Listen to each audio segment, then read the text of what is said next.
Act 1, Covent Garden at 11:15 p.m. Torrents of summer rain, cab whistles blowing frantically in all directions, pedestrians running for shelter into the market and under the portico at St. Paul's Church, where there are already several people, among them a lady and her daughter in evening dress.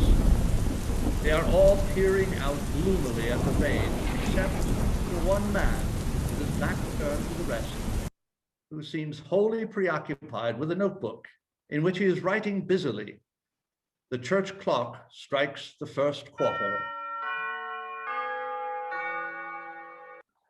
I am getting chilled to the bone. What can Freddy be doing all this time?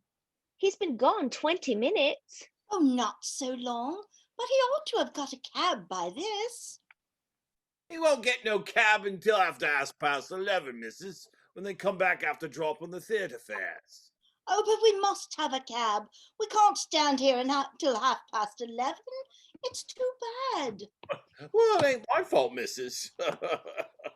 Oh, if Freddy had a bit of gumption, he would have got one at the theatre door. Oh, what could he have done, poor boy? Other people got cabs. Why couldn't he? Freddy rushes in out of the rain from the Southampton street side and comes between them, closing a dripping umbrella. He is a young man of 20 in evening dress, very wet around the ankles. Haven't you got a cab? There wasn't one to be had for love or money. Oh, Freddy, there must be one. You can't have tried. It's too tiresome. Do you expect us to go and get one ourselves? I tell you, they're all engaged. The rain was so sudden. Nobody was prepared, and everybody had to take a cab. I've been to Charing Cross one way and nearly to Ludgate Circus the other, and they were all engaged. At Trafalgar Square. There wasn't one at Trafalgar Square. Did you try? I tried as far as Charing Cross Station. Did you expect me to walk to Hammersmith? You haven't tried at all. You really are very helpless, Freddy. Go again and don't come back until you have found a cab. I shall simply get soaked for nothing. And what about us? Are we to stay here all night in this draught with next to nothing on? You selfish pig, you. Oh, very well. I'll go. He opens his umbrella and dashes off strandwards, but comes into collision with a flower girl who is hurrying in for shelter, knocking her basket out of her hands. A blinding flash of lightning, followed instantly by a rattling peal of thunder, orchestrates the incident. And Freddy, look where you're going now. Sorry. Freddy rushes off. The flower girl sits down on the plinth of the column, sorting her flowers. She is not at all an attractive person. She is perhaps 18, perhaps 20, hardly older. She wears a little sailor hat of black straw that has long been exposed to the dust and soot of London and has seldom, if ever, been brushed. Her hair needs washing rather badly. She is no doubt as clean as she can afford to be, but compared to the ladies, she is very dirty. Her features are no worse than theirs, but their condition leaves something to be desired, and she needs the services of a dentist. There's manners for you. 2 bunches of violets trod in the mud.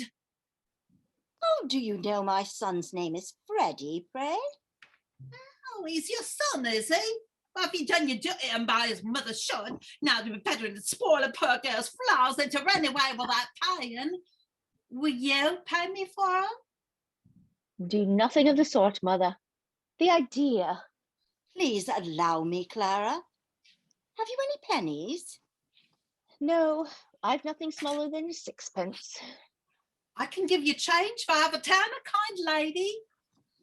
Give it to me now. This is for your flowers.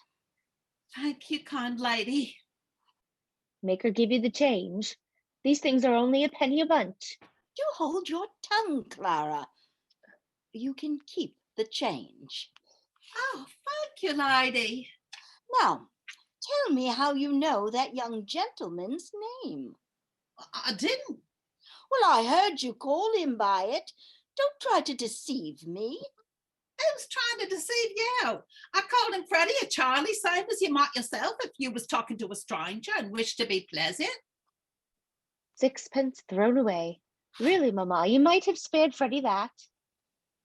An elderly gentleman of the amiable military type rushes into the shelter and closes a dripping umbrella. He is in the same plight as Freddy, very wet about the ankles. He is in evening dress with a light overcoat. Phew! Oh, sir, is there any sign of it stopping? I'm afraid not. It started worse than ever about 2 minutes ago. Oh, dear. The gentleman goes to the plinth beside the flower girl, puts up his foot on it, and stoops to turn down his trouser ends. If it's worse, it's a sign it's nearly over. So cheer up, Captain, and buy a flower for poor girl. I'm sorry, I haven't any change. I can give you change, Captain. For sovereign? I've nothing left. Gone. Oh, do buy a flower off me, Captain. I can change half a crown. Take this for 2pence. Now, don't be troublesome. There's a good girl. I really haven't any change. Stop. Here's 3pence. If that's any use to you. Thank you, sir. You be careful.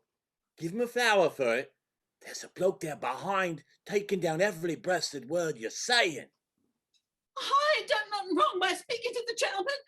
I've a right to sell flowers if I keep off the curb. I'm a respectable girl, so help me. I never spoke to him except to ask him to buy a flower off of me. Oh, don't start hollering. Who's hurting you? Nobody's going to touch you. Easy, easy. Steady on, steady on. What is wrong with ya? What's the row? Where is he? A tech taking her down. What? Him? Yes, him Yes, over him there. over there. What'd she do? Oh. Money off the gentleman. Oh, sir, don't let him charge me. You don't know what it means to me. They'll take away my character and drive me on the streets for speaking to the gentleman. Oh, no, there. Who's hurting you, you silly girl? What do you take me for? It's all right. He's a gentleman. Look at his boots. She thought you was a copper's knock. What's a copper's knock? Well, it's... Well, a copper's knock, as you might say. What else would you call it? A sort of informer. I take my Bible oath. I never said a word. Oh, shut up. Do I look like a policeman? Well, then what did you take down my words for? How do I know whether you took me down right? You just show me what you wrote about me. The note-taker opens his book and holds it steadily under Liza's nose, though the pressure of the mob trying to read it over his shoulders would upset a weaker man. What's that? It ain't proper writing. I can't read that. Well, I can. Cheer up, Captain, and buy a flower off the poor girl. It's because I called him Captain. I meant no harm. Oh, sir, don't let him lay a charge against me for a word like that. Charge? I make no charge. Really, sir. If you are a detective, you need not begin protecting me against molestation by a young woman until I ask you. Anybody could see the girl meant no harm. Course they could. What business is it of yours? You mind your own affairs. Hey, he wants a promotion, he does, taking down people's words. Girl never said a word to him. What harm if she did? Nice thing if a girl can't shelter from the rain without being insulted. I never heard of such a thing before. I think just that's never. good. He ain't a tech. He's a blooming busybody. That's what he is. I tell you, look at his boots. Well, how are all your people down at Chelsea? Who told you? My people come from Chelsea. Never mind, they did. The note-taker directs his next question to the flower girl. And what brings you so far up from Listen Grove?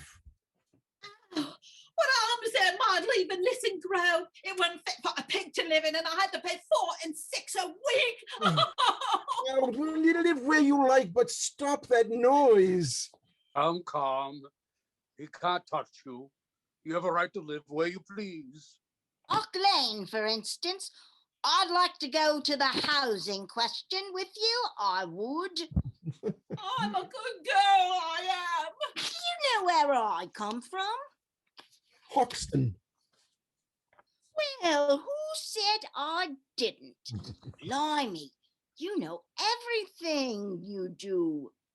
I ain't no cold of metal, but me he ain't. Of course he ain't. Don't you stand it from him. See ya. What call have you to know about people what never offered to meddle with you? Where's your warrant? Yes, where's your That's warrant? what I was Let him say what he thinking. likes. I don't want to have no truck with him. You take us for dirt under your feet, don't you? Catch you taking liberties with a gentleman. One of the bystanders challenges the note-taker to tell the gentleman where he come from. Yes, tell him where he come from, if you want to go fortune-telling. Cheltenham, Harrow, Cambridge, and India. Quite right. May I ask you, sir, do you do this for your living at a music hall? Well, I've thought of that. Perhaps I shall someday. The rain has stopped, and the persons on the outside of the crowd begin to drop off. He's no gentleman. He ain't to interfere with a poor girl. The daughter, now out of patience, pushes her way rudely to the front and displaces the gentleman, who politely retires to the other side of the pillar. What on earth is Freddy doing? I shall get pneumonia if I stay in this draft any longer. Earl's Court.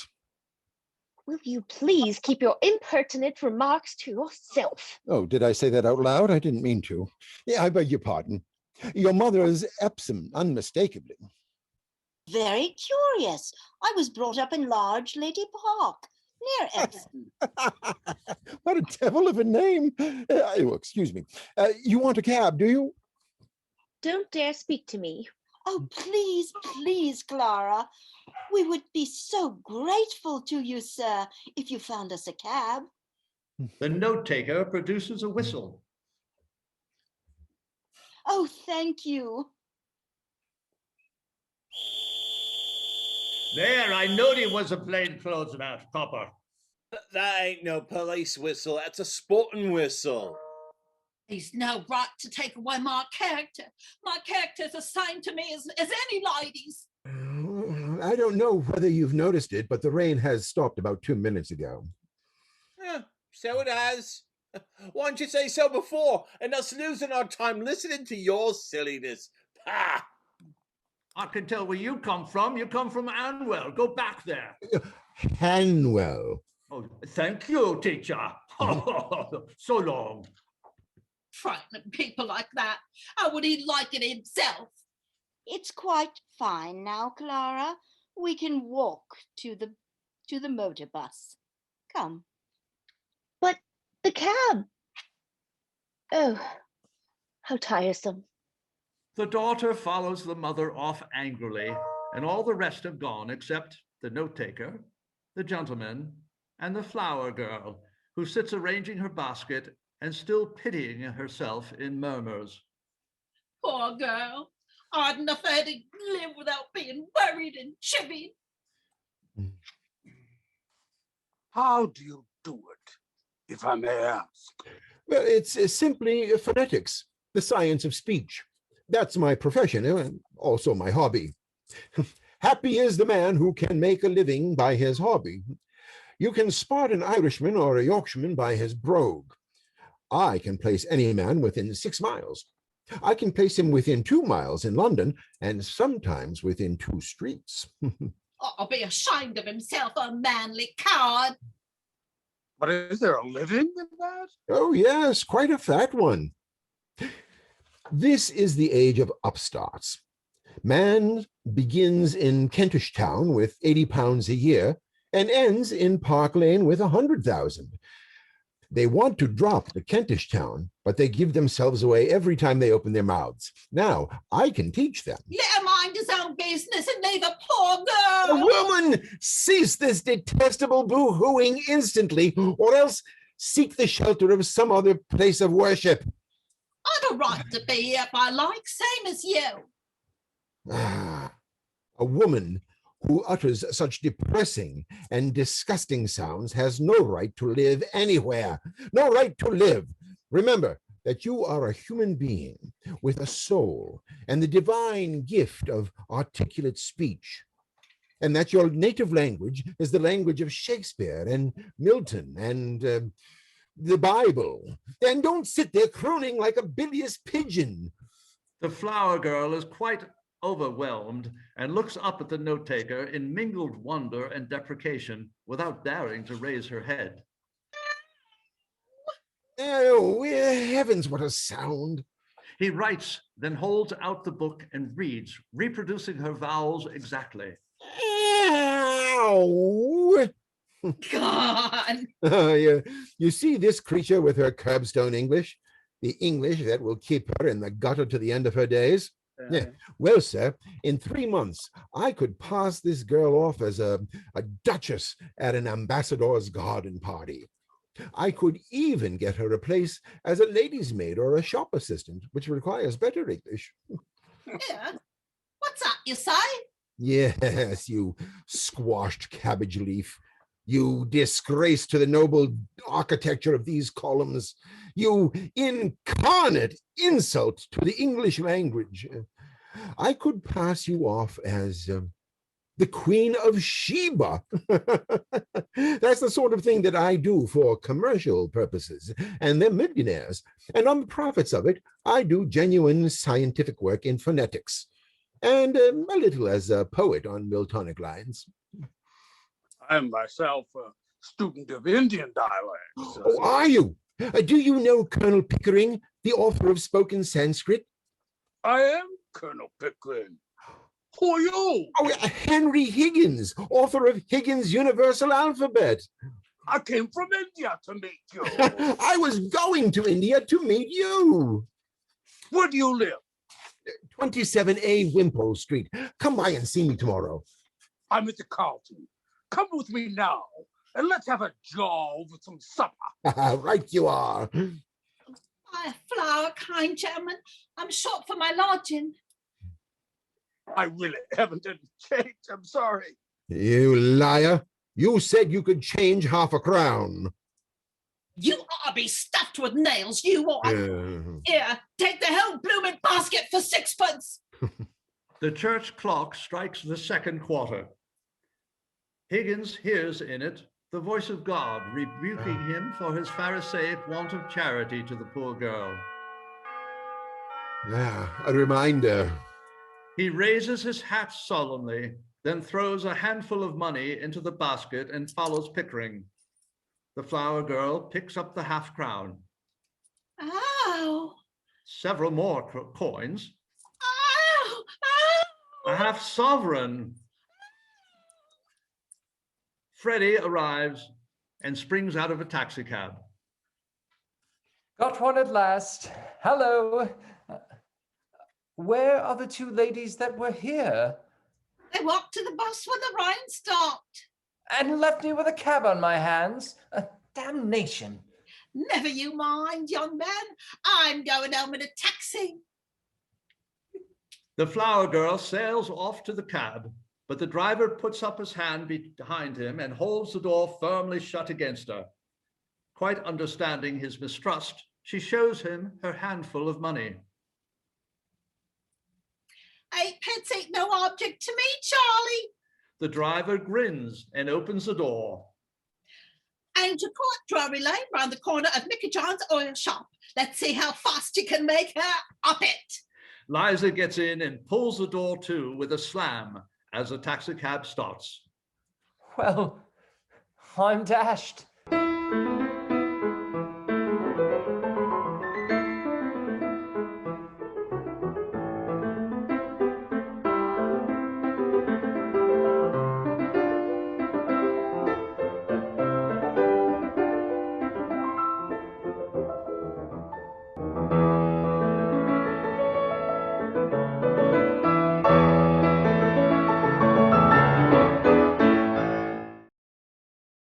Act 2.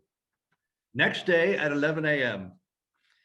Higgins's laboratory in Wimpole Street. It is a room on the first floor looking out on the street and was meant for the drawing room. In the corner to the right are two tall file cabinets at right angles to one another against the walls. In this corner stands a flat writing table on which are a phonograph and a box containing a supply of wax cylinders for the phonograph. The other side and most of the side wall is occupied by a grand piano with the keyboard at the end furthest from the door and a bench for the player extending the full length of the keyboard. On the piano is a dessert dish heaped with fruit and sweets, mostly chocolates. Pickering is seated at the writing table, putting down some cards and a tuning fork, which he has been using. Higgins is standing up near him, closing 2 or 3 file drawers which were hanging out. My host, Mr. Higgins, appears in the morning light as a robust, vital, appetizing sort of man of 40 or thereabouts, dressed in a professional-looking black frock coat with a white linen collar and a black silk tie. He is of the energetic scientific type, heartily, even violently interested in everything that can be studied as a scientific subject, and careless about himself and other people, including their feelings.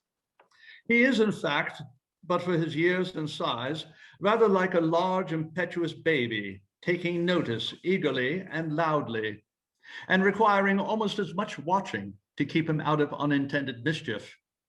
His manner varies from genial bullying when he is in a good humor to stormy petulance when anything goes wrong. But he is so entirely frank and void of malice that he remains likable, even in his least reasonable moments. And here we have the laryngoscope, a row of tiny organ pipes with a bellows, a set of lamp chimneys for singing flames, with burners attached to the gas plug, tuning forks of different sizes. A life-size image of half a human head. Yes, showing in sections the vocal organs. And here, a box containing a supply of wax cylinders for the phonograph.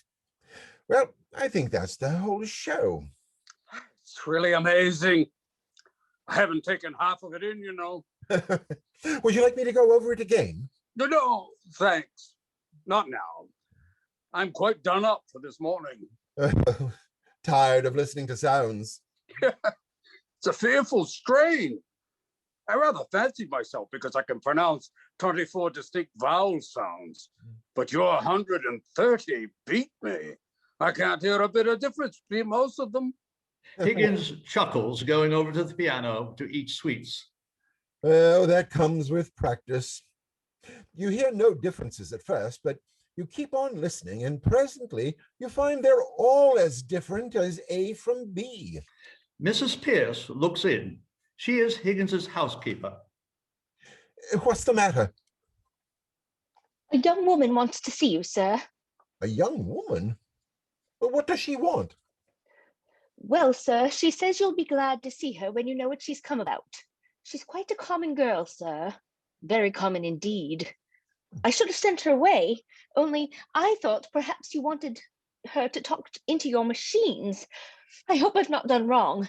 But really, you see such queer people sometimes. You'll excuse me, I'm sure, sir. Oh, that's all right, Mrs. Pearce. Has she an interesting accent? Oh, something dreadful, sir, really. I don't know how you can take an interest in it. Well, let's have her up. Show her up, Mrs. Pearce. Very well, sir. It's for you to say. Higgins rushes across to his working table and picks out a cylinder to use on the phonograph. This is rather a bit of luck. I'll show you how I make records. We'll set her talking, and I'll take it down first in Bell's visible speech, and then in broad Romic, and then we'll get her on the phonograph so that you can turn her on as often as you like with the written transcripts before you. Mrs. Pearce returns. This is the young woman, sir. Henry recognizes the flower girl with unconcealed disappointment and at once baby-like makes an intolerable grievance of it. Oh, this is the girl I jotted down last night. She's no use. I've got all the records I want of the Listen Grove lingo, and I'm not going to waste another cylinder on it. Now, be off with you. I don't want you. Don't you be so saucy. You ain't heard what I come for yet. Did you tell him I come in a taxi? Nonsense, girl. What do you think a gentleman like Mr. Higgins cares what you came in? Oh, we are proud. He ain't above giving lessons, not him. I heard him say so. Well, I ain't come here to ask for any compliment, and if my money's not good enough, I can go elsewhere. Good enough for what? Good enough for you. Now you know it, don't you? I come to have lessons, Allyn, and to pay for them too, make no mistake. Well, what do you expect me to say to you? Well, if you was a gentleman, you might ask me to sit down, I think. Don't I tell you I'm bringing you business? Pickering, shall we ask this baggage to sit down, or shall we throw her out of the window? The girl runs away in terror to the piano, where she turns at bay. Oh, I won't be called a baggage when I've offered to pay like any lady. Motionless, the two men stare at her from the other side of the room, amazed. What is it you want, my girl? I want to be a lady in a flower shop, instead of selling at the corner of Tottenham Court Road. But they won't take me unless I can talk more genteel. He said he could teach me. Well, here I am, ready to pay him, not asking any favour, and he treats me as if I was dirt. How can you be such a foolish, ignorant girl as to think you could afford to pay Mr. Higgins? Why shouldn't I? I know what lessons cost as well as you do, and I'm ready to pay. How much? Now you're talking. I thought you'd come off it once you saw a chance of getting back at that book you chucked at me last night. You'd had a drop in, hadn't you? Sit down. Well, if you're going to make a compliment of it. Sit down. Sit down, girl. Do as you're told. Ow! Won't you sit down? Don't mind if I do. Yeah. What's your name? Eliza Doolittle. Eliza, Elizabeth, Eliza, Elizabeth, Betsy, and Bess. They went to the woods to get a bird's nest. They found a nest with 4 eggs in it. And they took one apiece and left 3 in it. Don't be silly. You mustn't speak to the gentleman like that. Well, why won't he speak sensible to me? Now, come back to business. How much do you propose to pay me for the lessons? Oh, I know what's right. A lady friend of mine gets French lessons for 18 pence an hour from a real French gentleman. Well, you wouldn't have the face to ask me the same for teaching me my own language as you would for French. So I won't give more than a shilling. Take it or leave it. Higgins walks up and down the room, rattling his keys and his cash in his pocket. You know, Pickering, if you consider a shilling not as a simple shilling, but as a percentage of this girl's income, it works out as fully equivalent to 60 or 70 pounds from a millionaire.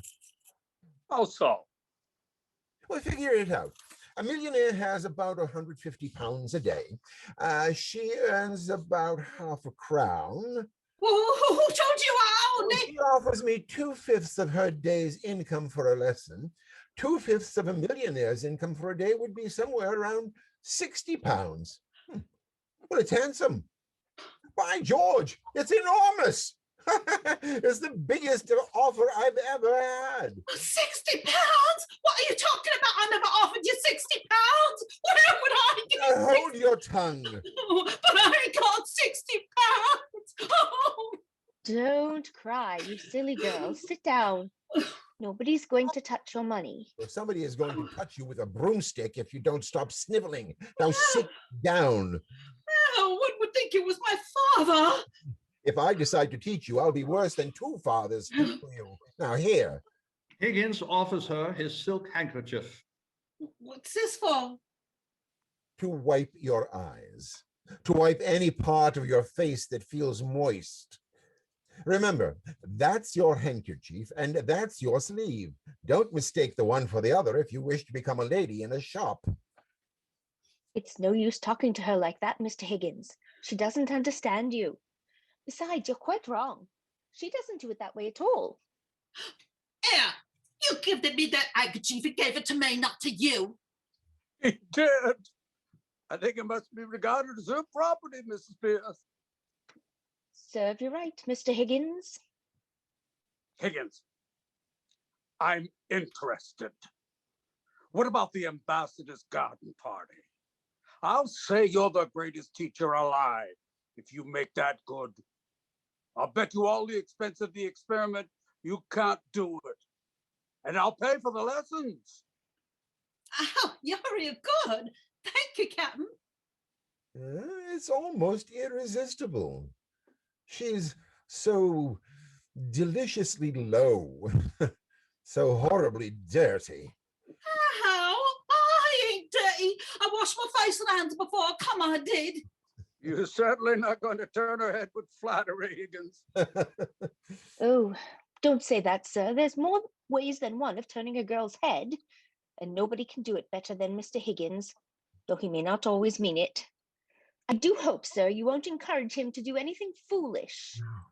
What is life but a series of inspired follies? The difficulty is to find them to do. Never lose a chance. It doesn't come every day. I shall make a duchess of this draggle-tailed gutter snipe. Yes, in 6 months. In 3, if she has a good ear and a quick tongue, I'll take her anywhere and pass her off as anything. We'll start today. Now, this moment. Take her away and clean her, Mrs. Pearce. Monkey brand, if it don't come off any other way. Is there a good fire in the kitchen? Yes, but We'll I take don't off think all her this... clothes and burn them. Ring up Whiteley or somebody for new ones. Wrap her up in brown paper till they come. You're no gentleman. You're not to talk of such things. I'm a good girl, I am, and I know what the likes of you are. I do. And we want none of your Listen Grove prudery here, young woman. You've got to learn to behave like a duchess. Now take her away, Mrs. Pearce. If she gives you any trouble, wallop her. No, I'll call the police. I will. I've no place to put her. Put her in the dustbin. Oh, come, Higgins. Be reasonable. You must be reasonable, Mr. Higgins. Really, you must. You can't walk over everybody like this. Higgins, thus scolded, subsides. The hurricane is succeeded by a zephyr of amiable surprise. I walk over everybody? My dear Mrs. Pearce, my dear Pickering, I never had the slightest intention of walking over anyone. All I propose is that we should be kind to this poor girl. We must help her to prepare and to fit herself for a new station in life. Now, if I did not express myself clearly, it was because I did not wish to hurt her delicacy or yours. Well, did you ever hear anything like that, sir? Never, Mrs. Pearce, never. Now, what's the matter? Well, the matter is, sir, that you can't take a girl up like that as if you were picking up a pebble on the beach. Why not? Why not? But you don't know anything about her. What about her parents? She may be married. Gone. There, as the girl very properly says, gone. Married indeed. Don't you know that a woman of that class looks a worn-out drudge of 50 a year after she's married? Oh, marry me. By George, Eliza, the streets will be strewn with the bodies of men shooting themselves for your sake before I've done with you. Nonsense, sir.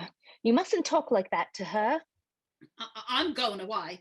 He's off his choppy years. I don't want no bombies teaching me. Oh, indeed. I'm mad, am I? Well, very well, Mrs. Pearce. You needn't order the new clothes for her. Just throw her out. No, you got no right to touch me. You see now what comes of being saucy. This way, please. I don't want no clothes. I wouldn't have taken them. I can buy my own clothes. Oh, yeah, you're an ungrateful, wicked girl. This is my return for offering to take you out of the gutter and dress you beautifully and make a lady of you. Stop, Mr. Higgins. I won't allow it. It's you that are wicked. Go home to your parents, girl, and tell them to take better care of you. I ain't got no parents. They told me I was big enough to earn my own living and turn me out. Well, where's your mother? I ain't got no mother. That turned me out was my sixth stepmother. But I'm done without them. I'm a good girl, I am. Well, very well, then what on earth is all this fuss about? The girl doesn't belong to anybody. It's is of no use to anybody but me. You can adopt her, Mrs. Pearce. I'm sure a daughter would be a great amusement to you. Now, don't make any more fuss. Take her downstairs and take off. But what's to become of her? Is she going to be paid anything? Do be sensible, sir. Oh, pay her whatever is necessary. Put it down in the housekeeping book. What on earth will she need with money? She'll have her food and her clothes. She'll only drink if you give her money. Oh, you are a brute. It's a lie. Nobody ever saw the sign of liquor on me. Does it occur to you, Higgins, that the girl has some feelings? No, I don't think so. Not any feelings that we need bother about. Have you, Eliza? I got my feelings, same as anyone else. Yeah. Now, you see the difficulty? Yeah? What difficulty? To get her to talk a grammar, the mere pronunciation is easy enough. I don't want to talk grammar. I want to talk like a lady. Will you please keep to the point, Mr. Higgins? I want to know on what terms the girl is to be here. Is she to have any wages? And what is to become of her when you've finished your teaching? You must look a little ahead. Now, what's to become of her if I leave her in the gutter? Tell me that, Mrs. Pearce. That's her own business, not yours, Mr. Higgins. Well, when I've done with her, we can throw her back into the gutter, and then it will be her own business again. So that's all right.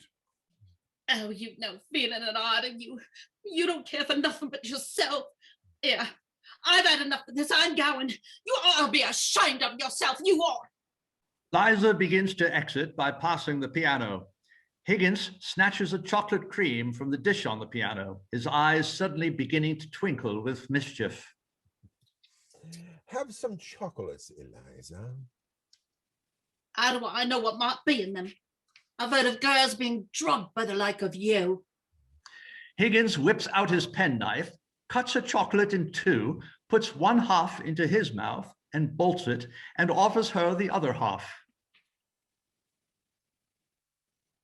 Pledge of good faith, Eliza. I eat one half, you eat the other. You shall have boxes of them, barrels of them every day. You shall live on them, eh? I wouldn't have ate it. Only I'm too ladylike to take it out of my mouth.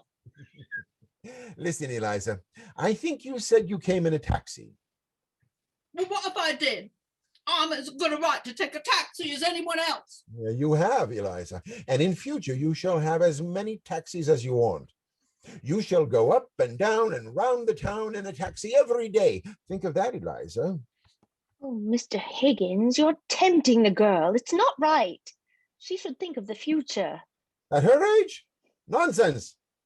There's time enough to think of the future when you haven't any future to think of. No, Eliza, do as this lady does. Think of other people's futures, but never think of your own. Think of chocolates and taxis and gold and diamonds. No, I don't want no gold and no diamonds. I'm a good girl, I am. And you shall remain so, Eliza, under the care of Mrs. Pearce. And you shall marry an officer in the Guards with a beautiful mustache, the son of a marquis who will disinherit him for marrying you, but you will relent when he sees your beauty and goodness. Excuse me, Higgins, but I really must interfere. Mrs. Pearce is quite right. If this girl is to put herself in your hands for 6 months for an experiment in teaching, she must understand thoroughly what she's doing. Well, how can she? She's incapable of understanding anything. Besides, do any of us understand what we are doing? If we did, would we ever do it? Very clever, Higgins, but not sound sense. Miss Doolittle. How? There. Now, that's all you get out of Eliza. Ow. There's no use explaining. As a military man, you ought to know that. You give her her orders, that's what she wants. Eliza, you are to live here for the next 6 months, learning how to speak beautifully like a lady in a florist shop. Now, if you're good and do whatever you're told, you shall sleep in a proper bedroom and have lots to eat and money to buy chocolates and take rides in taxis. If you're naughty and idle, you will sleep in the back kitchen among the black beetles and be walloped by Mrs. Pearce with a broomstick. Now, at the end of 6 months, you shall go to Buckingham Palace in a carriage, beautifully dressed. If the king finds out you're not a lady, you will be taken by the police to the Tower of London, where your head will be cut off as a warning to other presumptuous flower girls. But if you are not found out, you shall have a present of 7 and 6 to start life with as a lady in a shop. And if you refuse this offer, you will be a most ungrateful and wicked girl, and the angels will weep for you. Now, are you satisfied, Pickering? Can I put it more plainly and fairly, Mrs. Pearce? I think you'd better let me speak to the girl properly, in private. I don't know that I can take charge of her, or consent to the arrangement at all. Of course, I know you don't mean her any harm, but when you get what you call interested in people's accents, you never think or care what may happen to them or you. Come with me, Eliza. That's all right. Thank you, Mrs. Pearce. Now bundle her off to the bathroom. You're a great bully, you are. I won't stay here if I don't like. I won't let nobody wallop me. I've never asked to go to the Buckingham Palace. I didn't know. I was never in trouble with the police, not me. I'm a good girl. Oh, don't answer back, girl. You don't understand the gentleman. Come with me. What I say is right. I won't not go near the king, not if I'm going to have my head cut off. If I'd known what I was letting myself in for, I wouldn't have come here. I've always been a good girl. I never offered to say a word to him, and I don't owe him nothing. I don't care. I won't be put upon, and I have my feelings, the same as anybody else. Mrs. Pearce shuts the door, and Eliza's plaints are no longer audible. Pickering comes from the hearth to the chair and sits astride it with his arms on the back. Excuse the straight question, Higgins. Are you a man of good character when women are concerned? Have you ever met a man of good character where women are concerned? Yes, very frequently. Yeah, well, I haven't. I find that the moment I let a woman make friends with me, she becomes jealous, exacting, suspicious, and a damned nuisance. And I find that the moment I let myself make friends with a woman, I become selfish and tyrannical. Women upset everything. When you let them into your life, you find that a woman is driving at one thing and you're driving at another. At what, for example? Oh, Lord knows. I suppose the woman wants to live her own life, and the man wants to live his. And each tries to drag the other onto the wrong track. One wants to go north and the other south. And the result is that both have to go east, though they both hate the east wind. So, here I am, a confirmed old bachelor and likely to remain so. Come, Higgins.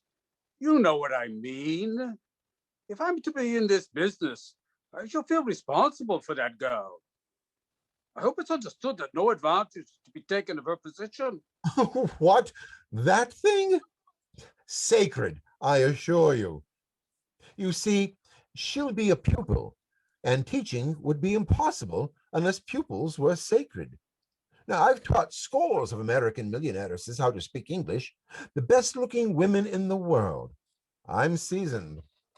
They might as well be blocks of wood. I might as well be a block of wood. It's absolutely... Mrs. Pearce opens the door. She has Eliza's hat in her hand. Well, Mrs. Pearce, is she all right? I just wish to trouble you with a word, if I may, Mr. Higgins. Yes, certainly. Come in. No, don't burn that, Mrs. Pearce. I'll keep that as a curiosity. Handle it carefully, sir, please. I had to promise her not to burn it, but I had better put it in the oven for a while. Oh, thank you. Well, what have you got to say to me? Am I in the way? Oh, not at all, sir. Mr. Higgins, will you please be very particular what you say before the girl? Oh, of course. I'm always particular about what I say. Why do you say this to me? No, sir, you're not at all particular when you've mislaid anything or when you get a little impatient. Now, it doesn't matter before me, I'm used to it, but you really must not swear before the girl. I swear? I never swear. I detest the habit. What the devil do you mean? That's what I mean, sir. You swear a great deal too much. I don't mind your damning and blasting and what the devil and where the devil and who the devil. Really, Mrs. Pearce, this language from your lips.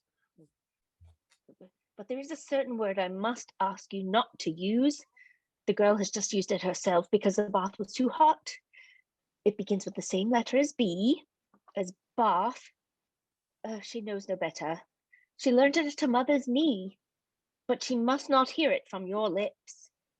I cannot charge myself with having ever uttered it, Mrs. Pearce.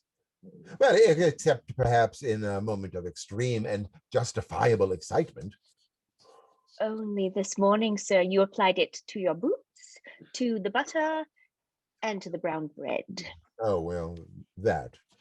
It's mere alliteration, Mrs. Pearce. It's natural to a poet. Well, sir, whatever you choose to call it, I beg you not to let the girl hear you repeat it. Oh, very well, very well. Is that all? No, sir. We shall have to be very particular with this girl as to personal cleanliness. Oh, certainly, quite right. Most important. I mean, not to be slovenly about her dress or untidy in leaving things about. Yes, just so. Now, I intended to call your attention to that. It is these little things that matter, Pickering. Take care of the pence, and the pounds will take care of themselves, is as true of personal habits as of money. Yes, sir. Then, might I ask you not to come down to breakfast in your dressing gown? Or, at any rate, not to use it as a napkin to the extent that you do, sir.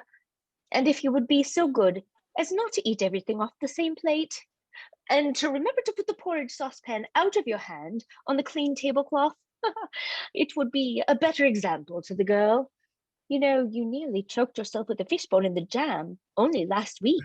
I may do these things sometimes in absence of mind, but surely I don't do them habitually. By the way, my dressing gown smells most damnably of benzine. No doubt it does, Mr. Higgins, but if you will wipe your fingers... Oh, very well, very well. I'll wipe them in my hair in the future. I hope you're not offended, Mr. Higgins. Oh, not at all. Not at all. You're quite right, Mrs. Pearce. I shall be particularly careful before the girl. Now, is that all? No, sir. Might she use some of the Japanese dresses you brought from abroad? I really can't put her back into the old things. Yes, certainly. No, anything you like. Now, is that all? Thank you, sir. That's all. You know, Pickering, that woman has the most extraordinary ideas about me. Huh? Here I am, a shy, diffident sort of man.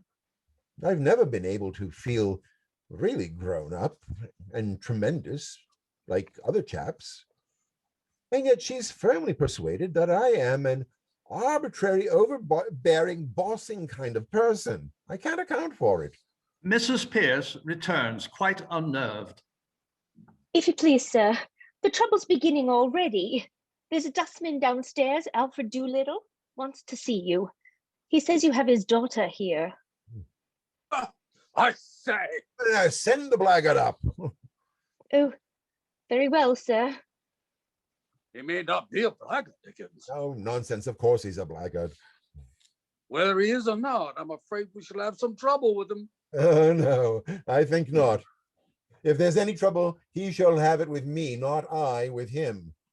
And we are sure to get something interesting out of him. About the girl. No. I mean about his dialect. Oh. Mrs. Pearce announces the visitor. Alfred Doolittle is an elderly but vigorous dustman, clad in the costume of his profession, including a hat with a black brim covering his neck and shoulders. He has well-marked and rather interesting features and seems equally free from fear and conscience. He has a remarkable expressive voice, the result of a habit of giving vent to his feelings without reserve. His present pose is one of wounded honor and stern resolution. Professor Higgins? Here. Good morning. Sit down. Good morning, Governor. I come about a very serious matter, Governor. Brought up in Hounslow. Mother Welsh, I should think. Yeah. Now, what do you want, Doolittle? I want my daughter. That's what I want, see? Well, of course you do. You're her father, aren't you? You don't suppose anyone else wants her, do you? Now, I'm glad to see you have some spark of family feeling left. She's upstairs. Now, take her away at once. What? Take her away. What? Do you suppose I'm going to keep your daughter for you? Now, look here, Governor. Is this reasonable? Is it fair to take advantage of a man like this? The girl belongs to me. You got her. Where do I come in? Your daughter had the audacity to come to my house and ask me to teach her how to speak properly so that she could get a place in a flower shop. This gentleman and my housekeeper have been here all the time. How dare you come here and attempt to blackmail me? Now, you sent her here on purpose. No, Governor. You must have. How else could you possibly know that she is here? Don't take a man up like that, Governor. No, the police shall take you up. This is a plot to extort money by threats. I shall telephone the police. Have I asked you for a brass farthing? I leave it to the gentleman here. Have I said a word about money? Well, what else did you come for? Well, what would a man come for? Be human, Governor. Alfred, did you put her up to it? So help me, Governor, I never did. I take my Bible oath. I ain't seen the girl these 2 months past. Then how did you know she was here? I'll tell you, Governor, if you only let me get a word in. I'm willing to tell you. I'm wanting to tell you. I'm waiting to tell you. Pickering, this chap has a certain natural gift of rhetoric. Now observe the rhythm of his native wood notes, Wild. I'm willing to tell you, I'm wanting to tell you, I'm waiting to tell you. Sentimental rhetoric, that's the Welsh strain in him. It also accounts for his mendacity and dishonesty. Oh, please, Higgins. I'm West Country myself. How did you know the girl was here if you didn't send her? Well, it was like this, Governor. The girl took a boy in the taxi to give him a jaunt. The son of the landlady, he is. He hung on about the chance of her giving him another ride home. Well, she went back to him for her luggage when she heard you was willing for her to stop here. I met the boy in the corner of Longacre and Endell Street. The public house, yes? Poor man's club, Governor. Why shouldn't I? You let him tell his story, Higgins. He told me what was up. And I ask you, what was my feelings and my duty as a father? I says to the boy, you bring me the luggage, I says. Why didn't you go for it yourself? Well, landlady wouldn't have trusted me with it, Governor. She's that kind of woman, you know. I had to give the boy a penny for he trusted me with it, a little swine. I brought it to her just to oblige you and like make myself agreeable. That's all. How much luggage? Musical instrument, Governor. Few pictures, a trifle of jewelry, a bird cage, and she said she didn't want no clothes. Now, what was I to think of that, Governor? I ask you as a parent, what was I to think? So you came to rescue her from a worse than death fate, huh? Ah, just so, Governor, that's right. But why did you bring her luggage if you intended to take her away? Have I said a word about taking her away, have I now? Now you're going to take her away double quick. No, Governor, don't say that. I'm not the man to stand in the way of my girl's life. Here's a career opening for her, you might say, and, Yeah, well, Mrs. Pearce, this is Eliza's father. He has come to take her away. Now give her to him. No. This is a misunderstanding. Listen here. He can't take her away, Mr. Higgins. How can he? You told me to burn her clothes. That's right. I can't carry the girl through the streets like a bloomin' monkey, can I? I put that to you. Now, well, you have put it to me that you want your daughter. Now take your daughter. If she has no clothes, go out and buy her some. Where's the clothes she come in? Did I burn them, or did your missus here? I am the housekeeper, if you please. I have sent for some clothes for your girl. When they come, you can take her away. You can wait in the kitchen. This way, please. Doolittle, much troubled, accompanies Mrs. Pearce to the door, where he hesitates and finally turns confidentially to Higgins. Listen here, Governor. You and me is men of the world, ain't we? Men of the world, are we, huh? You'd better go, Mrs. Pearce. I think so, indeed, sir. The floor is yours, Mr. Doolittle. I thank you, Governor. Higgins takes refuge on the piano bench, a little overwhelmed by the proximity of his visitor, for Doolittle has a professional flavor of dust about him. Doolittle addresses Higgins. Well, the truth is, I've taken sort of a fancy to you, Governor. And if you want the girl, I'm not so set on having her back home again, but I might be open to an arrangement. Regarded in light of a young woman, she's a fine, handsome girl. As a doctor, she's not worth her keep. And so I tell you straight, all I ask is my rights as a father, and you're the last man alive to expect me to let her go for nothing. For I can see you're one of the straight sort, Governor. Well, what's a £5 note to you? And what's Eliza to me? I think you ought to know, Doolittle, that Mr. Higgins's intentions are entirely honorable. Oh, of course they are, Governor. If I thought they wasn't, I'd ask 50. Do you mean to say that you callous rascal that you would sell your daughter for £50? Not in a general way, I wouldn't, but to oblige a gentleman like you, I'd do a good deal, I assure you. Have you no morals, man? I can't afford 'em, Governor. Neither could you if you was as poor as me. Not that I mean any harm, you know, but Liza's going to have a bit out of this, you know, why not me too? I don't know what to do, Pickering. There can be no question that, as a matter of morals, it's a positive crime to give this chap a farthing. And yet I feel a sort of rough justice in his claim. That's it, Governor. That's all I say. A father's art, as it were. Well, I know the feeling, but really it seems hardly right. Oh, don't say that, Governor. Don't look at it that way. What am I, Governors both? I ask you, what am I? I'm one of the undeserving poor. That's what I am. Think of what that means to a man. It means that I'm up against the middle-class morality all the time.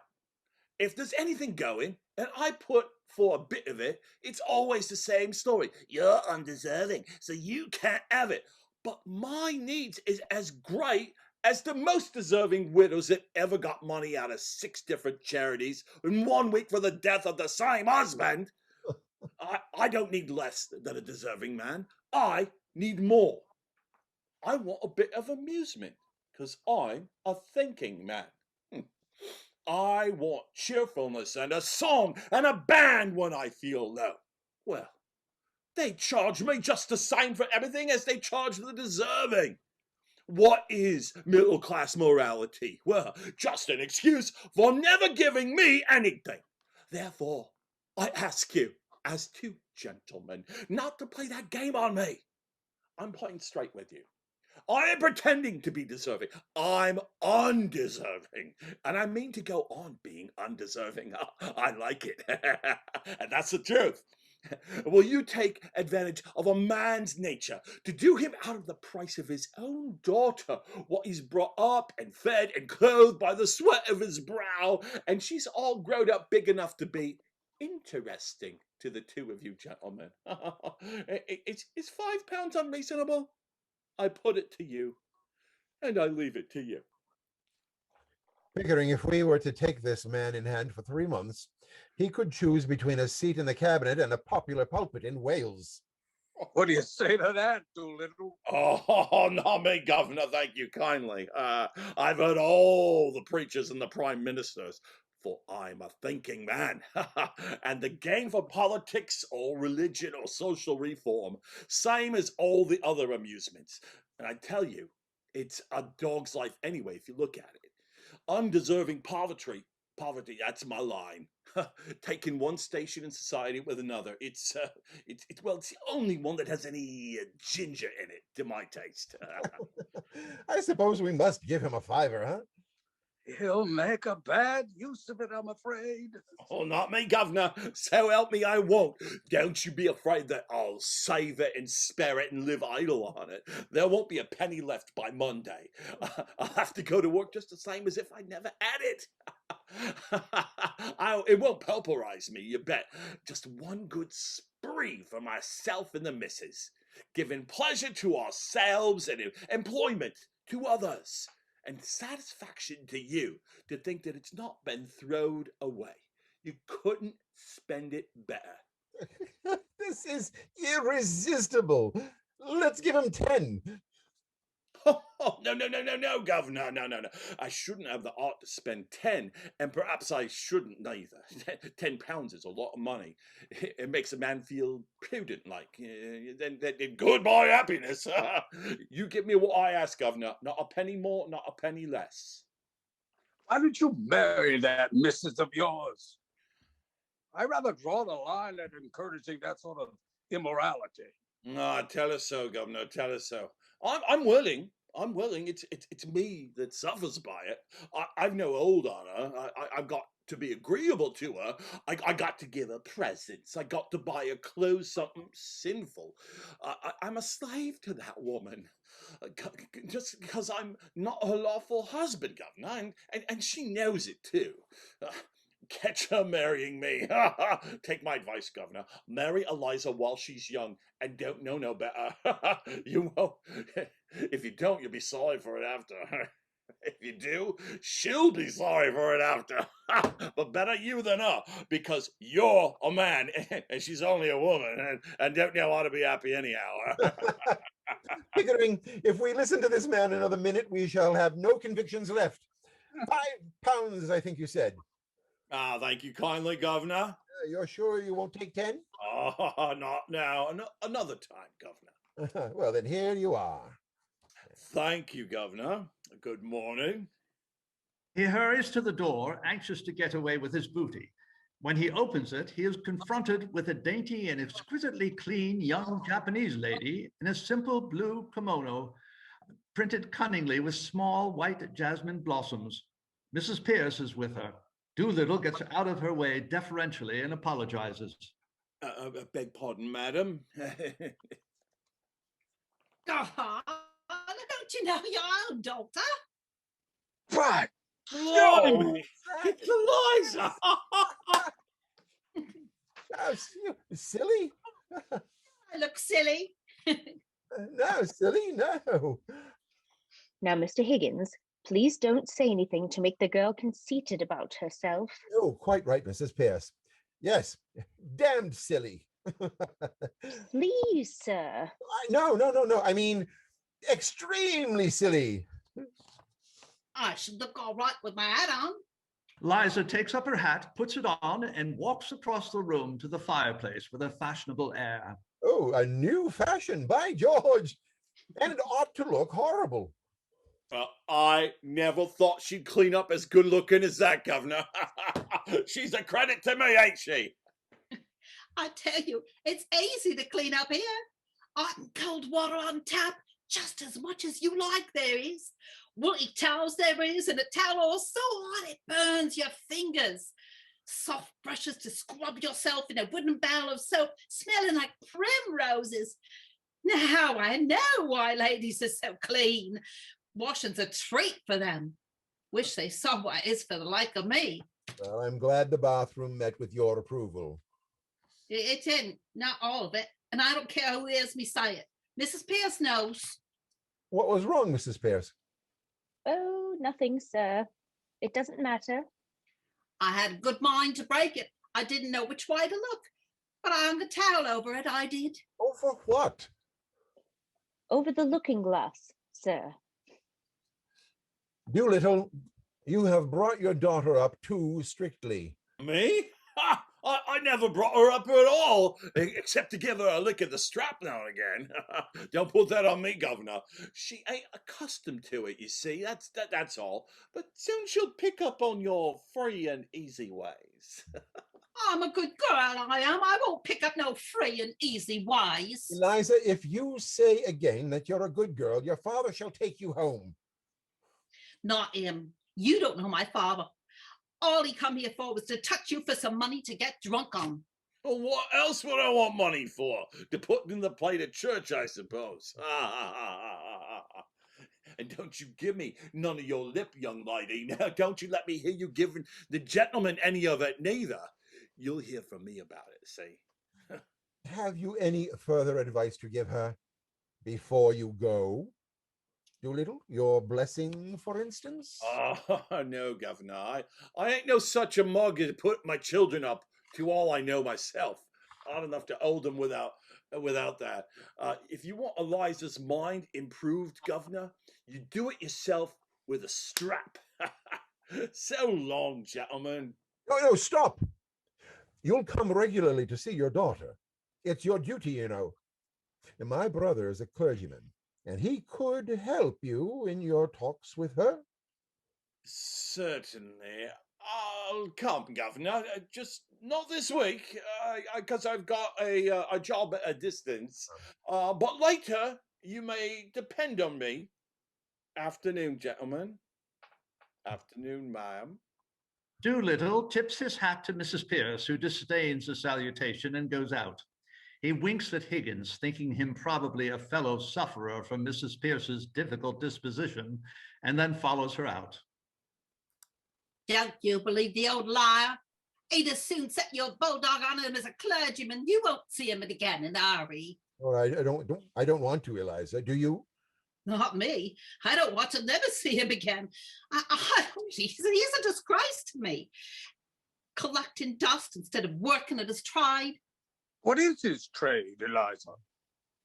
Talking money out of people's pockets into his own, and proper trades in Navy. He works at it sometimes too, for exercise, and earns good money at it. Ain't you gonna call me Miss Doolittle anymore? I beg your pardon, Miss Doolittle. It was a slip of the tongue. Oh, I don't mind. Only it sounded so genteel. I should like to just take a taxi to the corner of Tottenham Court Road and get out there and tell it to wait for me, just to put the girls in their place a bit. I wouldn't speak to them, you know. Better wait till we get you something really fashionable. And besides, you shouldn't cut your old friends now that you have risen in the world. That's what we call snobbery. You don't call the like of them my friends now, I should hope. They took it out of me often enough with their ridicule when they had the chance, and now I'm in to get a little bit of my own back. But if I'm to have fashionable clothes, I'll wait. I should like to have some. Mrs. Pearce says you're going to give me some to wear in bed at night, different from what I wear in the daytime. But it do seem a waste of money when you could get something to show. Besides, I never could fancy changing into cold things on a winter night. Mrs. Pearce returns with news. Now, Eliza, the new things have come for you to try on. Oh, don't rush about like that girl. Pickering, we have taken on a stiff job. Higgins? We have.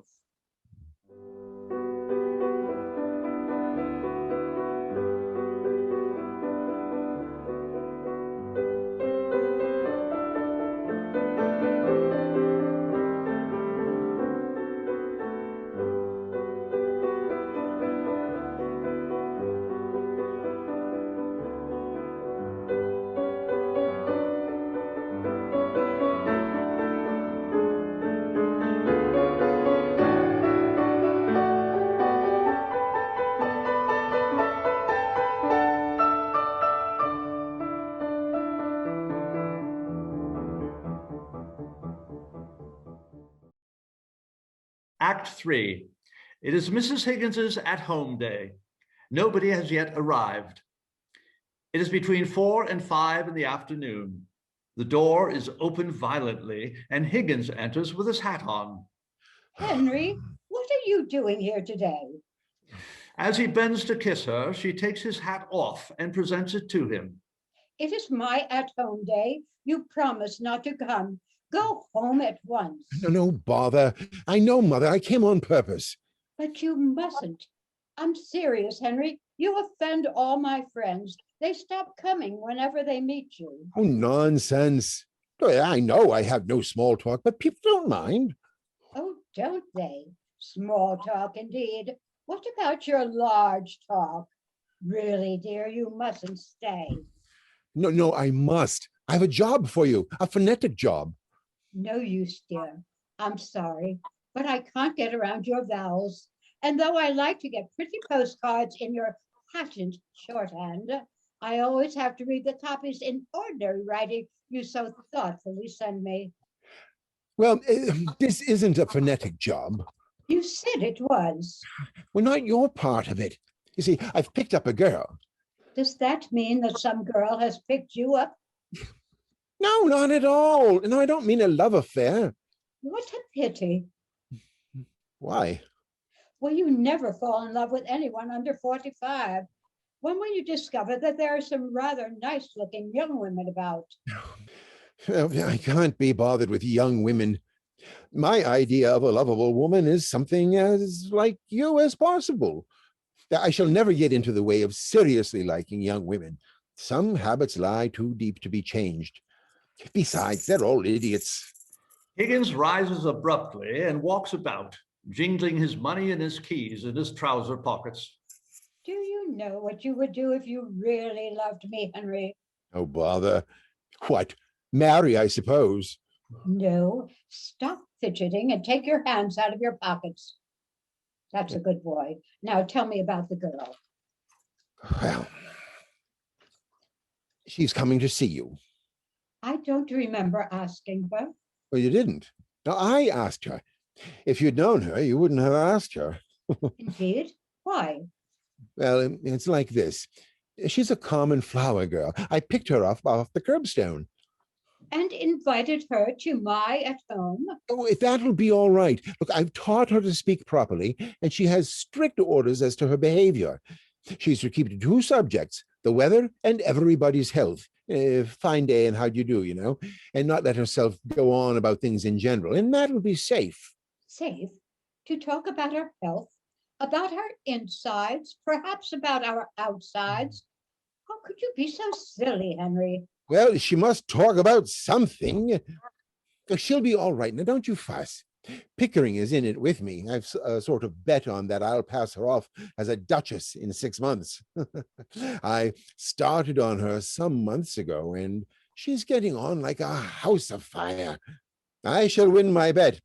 She has a quick ear, and she's been easier to teach than my middle-class pupils because she's had to learn a completely new language. She talks English almost as good as you talk French. Well, that's satisfactory at all events. Well, it is and it isn't. What does that mean? Well, you see, I've got her pronunciation all right. But you have to consider not only how the girl pronounces what she says, but also why. They are interrupted by the parlour-maid, announcing, Mrs. and Miss Eynsford Hill.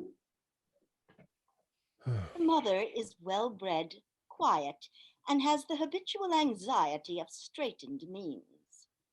The daughter has acquired a gay air of being very much at home in society, the bravado of genteel poverty. Oh, Lord.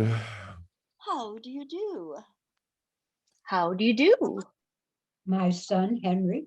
Your celebrated son. I have so longed to meet you, Professor Higgins. Yes, delighted. How do you do? I've seen you somewhere before. I haven't the ghost of a notion where, but I have heard your voice. No, it doesn't matter. You'd better sit down. I'm sorry to say that my celebrated son has no manners. You mustn't mind him. I don't. Not at all. Oh, have I been rude? I didn't mean to be. Higgins goes to the central window through which, his back to the company, he contemplates the river and the flowers in Battersea Park on the opposite bank as if they were a frozen dessert. The parlour-maid returns, ushering in Colonel Pickering. How do you do, Mrs. Higgins? So glad you've come. Do you know Mrs. Eynsford Hill? Ah, Miss Eynsford Hill? Has Henry told you why we've come? No, we were interrupted, damn it. Oh, Henry. Henry, really? Are we in the way? No. You couldn't have come more fortunately. We want you to meet a friend of ours. Yes, by George. We want 2 or 3 people. You'll do as well as anyone else. Mr. Eynsford Hill. Oh, God in heaven, another one of them. How do you do? Very good of you to come. Colonel Pickering. How do you do? I don't think you know my son, Professor Higgins. How do you do? I'll take my oath I've met you before somewhere. Where was it? I don't think so. Oh, it don't matter anyhow. Just sit down. Well, here we are anyhow. And now what the devil are we going to talk about until Eliza comes? Henry, you are the life and soul of the Royal Society soirees, but really, you're rather trying on more commonplace occasions. Am I? Oh, I'm so very sorry. Well, I suppose I am, you know. Oh, I sympathize. I haven't any small talk. If people would only be frank and say what they really think. Oh, Lord forbid. But why? Well, what they think they ought to think is bad enough, Lord knows, but what they really think would break up the whole show. Do you suppose it would really be agreeable if I were to come out now with what I really think? Is it so very cynical? Cynical? Who the dickens said it was cynical? No, I mean, it wouldn't be decent. Oh, I'm sure you don't mean that, Mr. Higgins. No, you see, we're all savages, more or less. We're supposed to be civilized and cultured, to know all about poetry and philosophy and art and science and so on. But how many of us do you know even the meanings of these things? What do you know of poetry? And what do you know of science? What does he know of art or science or anything else? What the devil do you imagine I know of philosophy? Or of manners, Henry. Miss Doolittle. Ah, here she is, Mother. Higgins stands on tiptoe and makes signs over his mother's head to Higgins stands on tiptoe and makes signs over his mother's head to Eliza to indicate to her which lady is her hostess. Eliza, who is exquisitely dressed, produces an impression of such remarkable distinction and beauty as she enters that they all rise, quite flustered. Guided by Higgins's signals, she comes to Mrs. Higgins with studied grace. How do you do, Mrs. Higgins? Mr. Higgins told me that I might come. Quite right. I'm very glad indeed to see you. How do you do, Miss Doolittle? Colonel Pickering, is it not? I feel sure we have met before, Miss Doolittle. I remember your eyes. How do you do? My daughter, Clara. How do you do? How do you do? I've certainly had the pleasure. My son, Freddy. How do you do? Freddy bows and sits down in the Elizabethan chair, infatuated. George, yes, it all comes back to me. Covent Garden, why that damned thing. Henry, please. Oh, don't sit on my writing table. You'll break it. Oh, sorry. Higgins goes to the divan, stumbling into the fender and over the fire irons on his way, extricating himself with muttered imprecations, and finishing his disastrous journey by throwing himself so impatiently on the divan that he almost breaks it. Mrs. Higgins looks at him, but controls herself and says nothing. A long and painful pause ensues. Strange, you think? The shallow depression in the west of these islands is likely to move slowly in an easterly direction. There are no indications of any great change in the barometrical situation. How awfully funny. What is wrong with that, young man? I bet I got it right. Killing. I sure hope it won't turn cold. There's much influenza about. It runs right through our whole family regularly every spring. My aunt died of influenza, so they said. But it is my belief that they done the old woman in. Done her in? Yes, Lord love you. Why should she die of influenza? She come through diphtheria right enough the year before. I saw her with my own eyes. Fairly blue with it she was. They all thought she was dead, but my father, he kept ladling gin down her throat till she came to so sudden that she bit the bowl off the spoon. Oh, dear me. What call would a woman with that strength in her have to die of influenza? What become of her new straw hat that should have come to me? Somebody pinched it. Oh. And what I say, them as pinched it, done her in. What does doing her in mean? Yeah, well, that's the new small talk. To do a person in means to kill them. Oh, you surely don't believe that your aunt was killed? Do I not? Them she lived with would have killed her for a hatpin, let alone a hat. Oh, but it can't have been right for your father to pour spirits down her throat like that.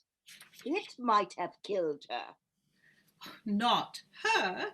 Gin was mother's milk to her. Besides, he poured so much down his own throat that he knew the good of it. You mean he drank?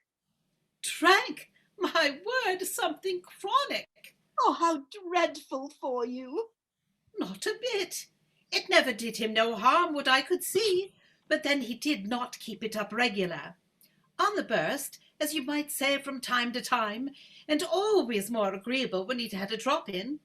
When he was out of work, my mother used to give him 4pence and tell him to go out and not come back until he'd drunk himself cheerful and loving-like. There's lots of women has to make their husbands drunk to make them fit to live with. You see, it's like this. If a man has a bit of a conscience, it always takes him when he's sober, and then it makes him low-spirited. A drop of booze just takes that off and makes him happy. Eliza speaks to Freddy, who is in convulsions of suppressed laughter. Here, what are you sniggering at? The new small talk. You do it so awfully well. If I was doing it proper, what was you laughing at? Have I said something I oughtn't? Not at all, Miss Doolittle.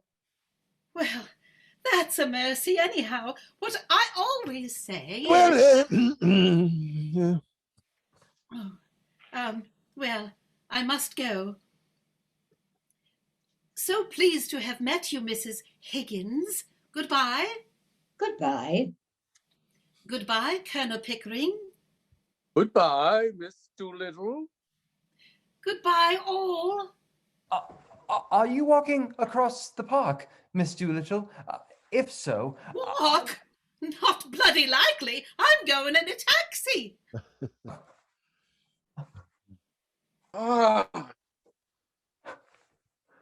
Freddy goes out on the balcony to catch another glimpse of Eliza. Well, I really can't get used to the new ways. Oh, it's all right, Mamma, quite right. People will think we never go anywhere or see anybody if you are so old-fashioned.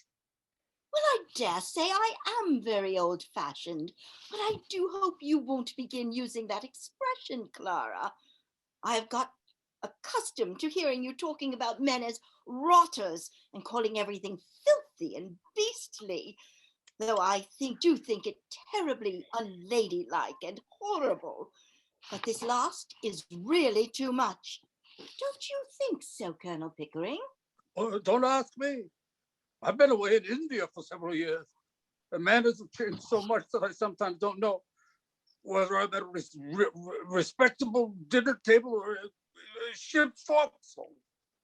Oh, well, it's all a matter of habit. There's no right or wrong in it. Nobody means anything by it. And it's so quaint and gives such a smart emphasis to things that are not in themselves very witty. I find the new small talk delightful and quite innocent. Well, after that, I think it's time for us to go. Oh, yes, we have 3 at-homes to go to still. Goodbye, Mrs. Higgins. Goodbye, Colonel Pickering. Goodbye, Professor Higgins. Yeah, goodbye. Oh, be sure you try on that small talk at the 3 at-homes. Now, don't be nervous about it. Just pitch it in strong. I will. Goodbye. Such nonsense, all this early Victorian prudery. No, such damned nonsense. Such bloody nonsense. Oh. Clara! Miss Eynsford Hill goes out radiant, conscious of being thoroughly up to date, and is heard descending the stairs in a stream of silvery laughter. Well, I ask you. Goodbye. Goodbye. Would you like to meet Miss Doolittle again? Yes, I should. Most awfully. Well, you know my days. Yes. Thanks awfully. Goodbye. Goodbye, Mr. Higgins. Goodbye. Goodbye. Well, it's no use. I shall never be able to bring myself to use that word. Don't. It's not compulsory, you know. You'll get on quite well without it. Oh, well, only Clara is so down on me if I am not positively reeking with the latest slang. Goodbye. Goodbye. Oh, you mustn't mind Clara, Mrs. Higgins. We're so poor, and she gets so few parties, poor child. Well, she doesn't quite know. Mrs. Higgins, seeing that Mrs. Hill's eyes are moist, takes her hand sympathetically and goes with her to the door. Oh, but the boy is nice, don't you think so? Oh, quite nice. I shall always be delighted to see him. Oh, thank you, dear. Goodbye. Well, is Eliza presentable? Oh, you silly boy. Of course she's not presentable. She's a triumph to your art and her dressmakers. But if you suppose for a moment that she doesn't give herself away in every sentence she utters, you must be perfectly cracked about her. But don't you think something might be done? Something to eliminate the sanguinary element from her conversation? Not as long as she is in Henry's hands. Oh, do you mean that my language is improper? No, dearest. It would be quite proper say on a canal barge, Oh, but it would not be proper for her at a garden party. well, I must say, Come, Higgins. You must learn to know yourself. I haven't heard such language as yours since we used to review the volunteers in Hyde Park 20 years ago. well, all right, if you say so.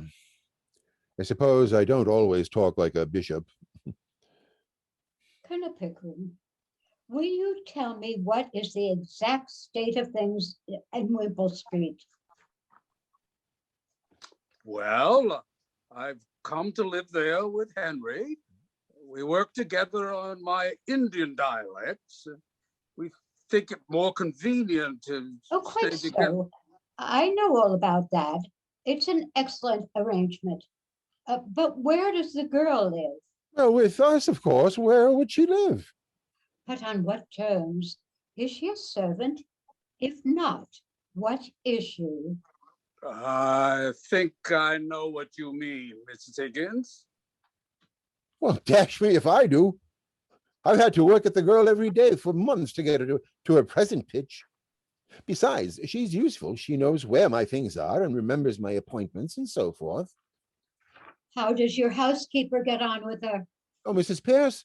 Oh, she's jolly glad to get so much taken off her hands. For before Eliza came, she had to find things and remind me of my appointments. But she's got some silly bee in her bonnet about Eliza. Huh? She keeps saying, "You don't think, sir?" Doesn't she, Pick? Yes, that's the formula. You don't think, sir? That's the end of every conversation about Eliza. As if I'd ever stop thinking about the girl and her confounded vowels and consonants. I'm worn out thinking about her and watching her lips and her teeth and her tongue, not to mention her soul, which is the quaintest of the lot. You certainly are a pretty pair of babies playing with your live doll. Playing? The hardest job I ever tackled. Make no mistake about that, Mother. But you have no idea how frightfully interesting it is to take a human being and change her into quite a different human being by creating a new speech for her. Why, it's filling up the deepest gulf that separates class from class and soul from soul. Yes, it's enormously interesting. I assure you, Mrs. Higgins, we take Eliza very seriously. Every week, every day almost, there is some new change. We keep records of every stage, dozens of gramophone discs, photographs. Yes, by George, it's the most absorbing experiment I ever tackled. She regularly fills our lives up, doesn't she, Pick? We're always talking Eliza. Teaching Eliza. Dressing Eliza. What? Inventing new Elizas. You know, she has the most extraordinary quickness of ear, just like a parrot. I've tried her with every possible sort of sound that a human being can play the make. piano quite beautifully. Continental We have taken dialect, her to classical African concerts, dialect, music halls, and it's all the same to her. She plays everything. things it took right me off years to get hold of. Whether it's And she Beethoven, picks them up like Brahms, a shot, right Lila, away, as if she had been at it all her life. Months ago, she never as much as touched the piano. I beg your pardon. Sorry. When Pickering starts shouting, nobody can get a word in edgeways. Be quiet, Henry. Colonel Pickering, don't you realize that when Eliza walked into Wimpole Street, something walked in with her? Her father did, Yeah. but Henry soon got rid of him.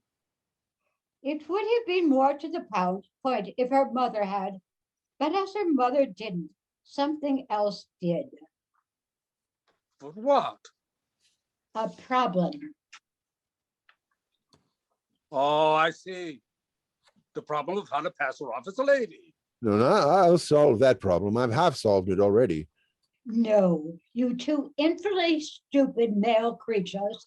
The problem of what is to be done with her afterwards. Well, I don't see anything in that. She can go her own way with all the advantages I have given her. The advantages of that poor woman who was here just now, the manners and habits that disqualify a fine lady from earning her own living without giving her a fine lady's income? Is that what you mean? Oh, that'll be all right, Mrs. Higgins. The two men rise to go. We'll find her some light employment. She's happy enough. Don't you worry about her. Goodbye. Colonel Pickering shakes hands with Mrs. Higgins as if he were consoling a frightened child and makes for the door. Well, anyhow, there's no good bothering now. The thing's done. Well, goodbye, Mother. There are plenty of openings. We'll do what's right. Mm-hmm. Bye. Oh, let's take her to the Shakespeare exhibition at Earl's Court. Yes, let's. Her remarks will be delicious. She'll mimic all the people for us when we get home. Ripping! Yes. Both men are heard laughing as they go downstairs. Mrs. Higgins rises with an impatient bounce and returns to her work at the writing table. She sweeps a litter of disarranged papers out of her way, snatches a sheet of paper from her stationery case, and tries resolutely to write. At the third line, she gives it up, flings down her pen, grips the table angrily, and exclaims, Oh, men, men, men.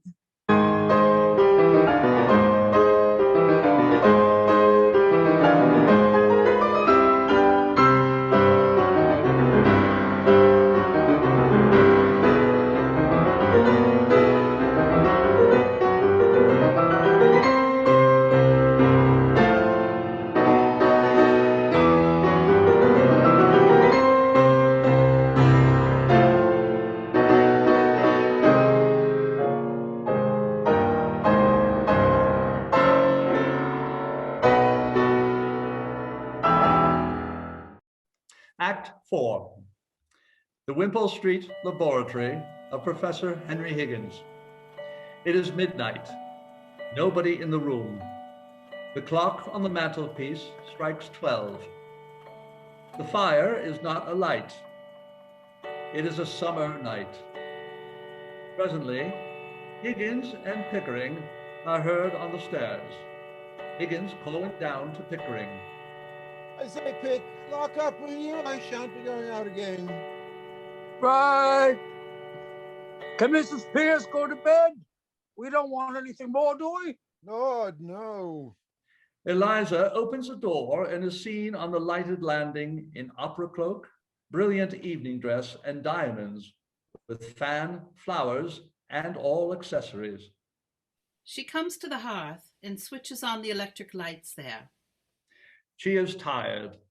Her pallor contrasts strongly with her dark eyes and hair, and her expression is almost tragic. She takes off her cloak, puts her fan and flowers on the piano, and sits down on the bench, brooding and silent. Higgins, in evening dress with overcoat and hat, comes in carrying a smoking jacket, which he has picked up downstairs. He takes off his hat and overcoat, throws them carelessly on the newspaper stand, disposes of his coat in the same way, puts on the smoking jacket, and throws himself wearily into the empty chair at the hearth. Pickering, similarly attired, comes in.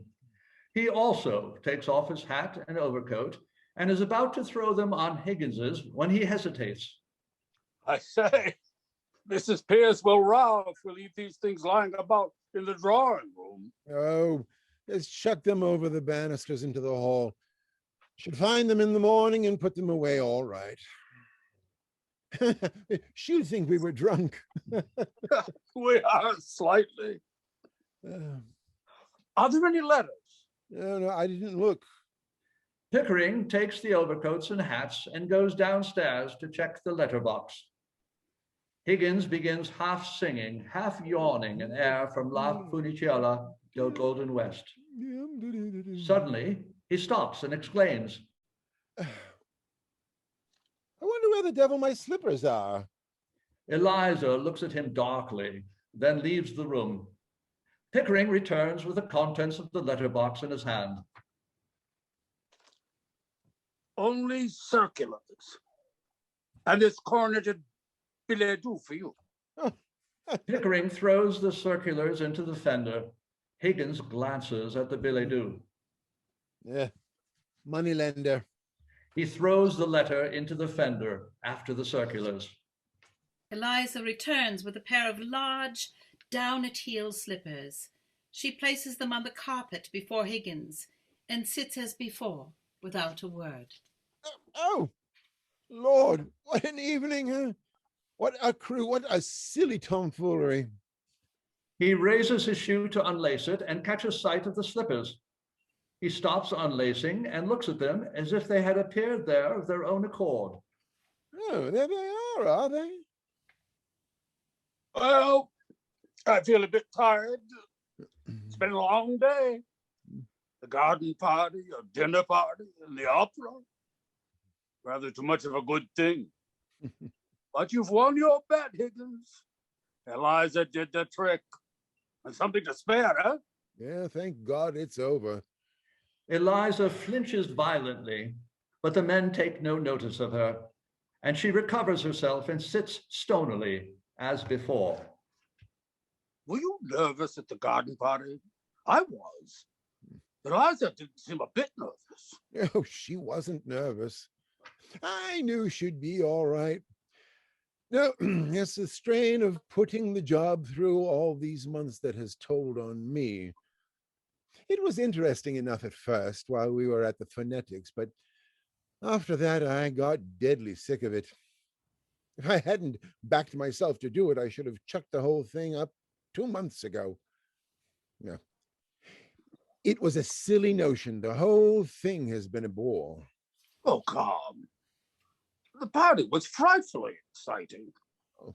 My heart began beating like anything. Well, yes, for the first 3 minutes, but when I saw we were going to win hands down, I felt like a bear in a cage, hanging about doing nothing.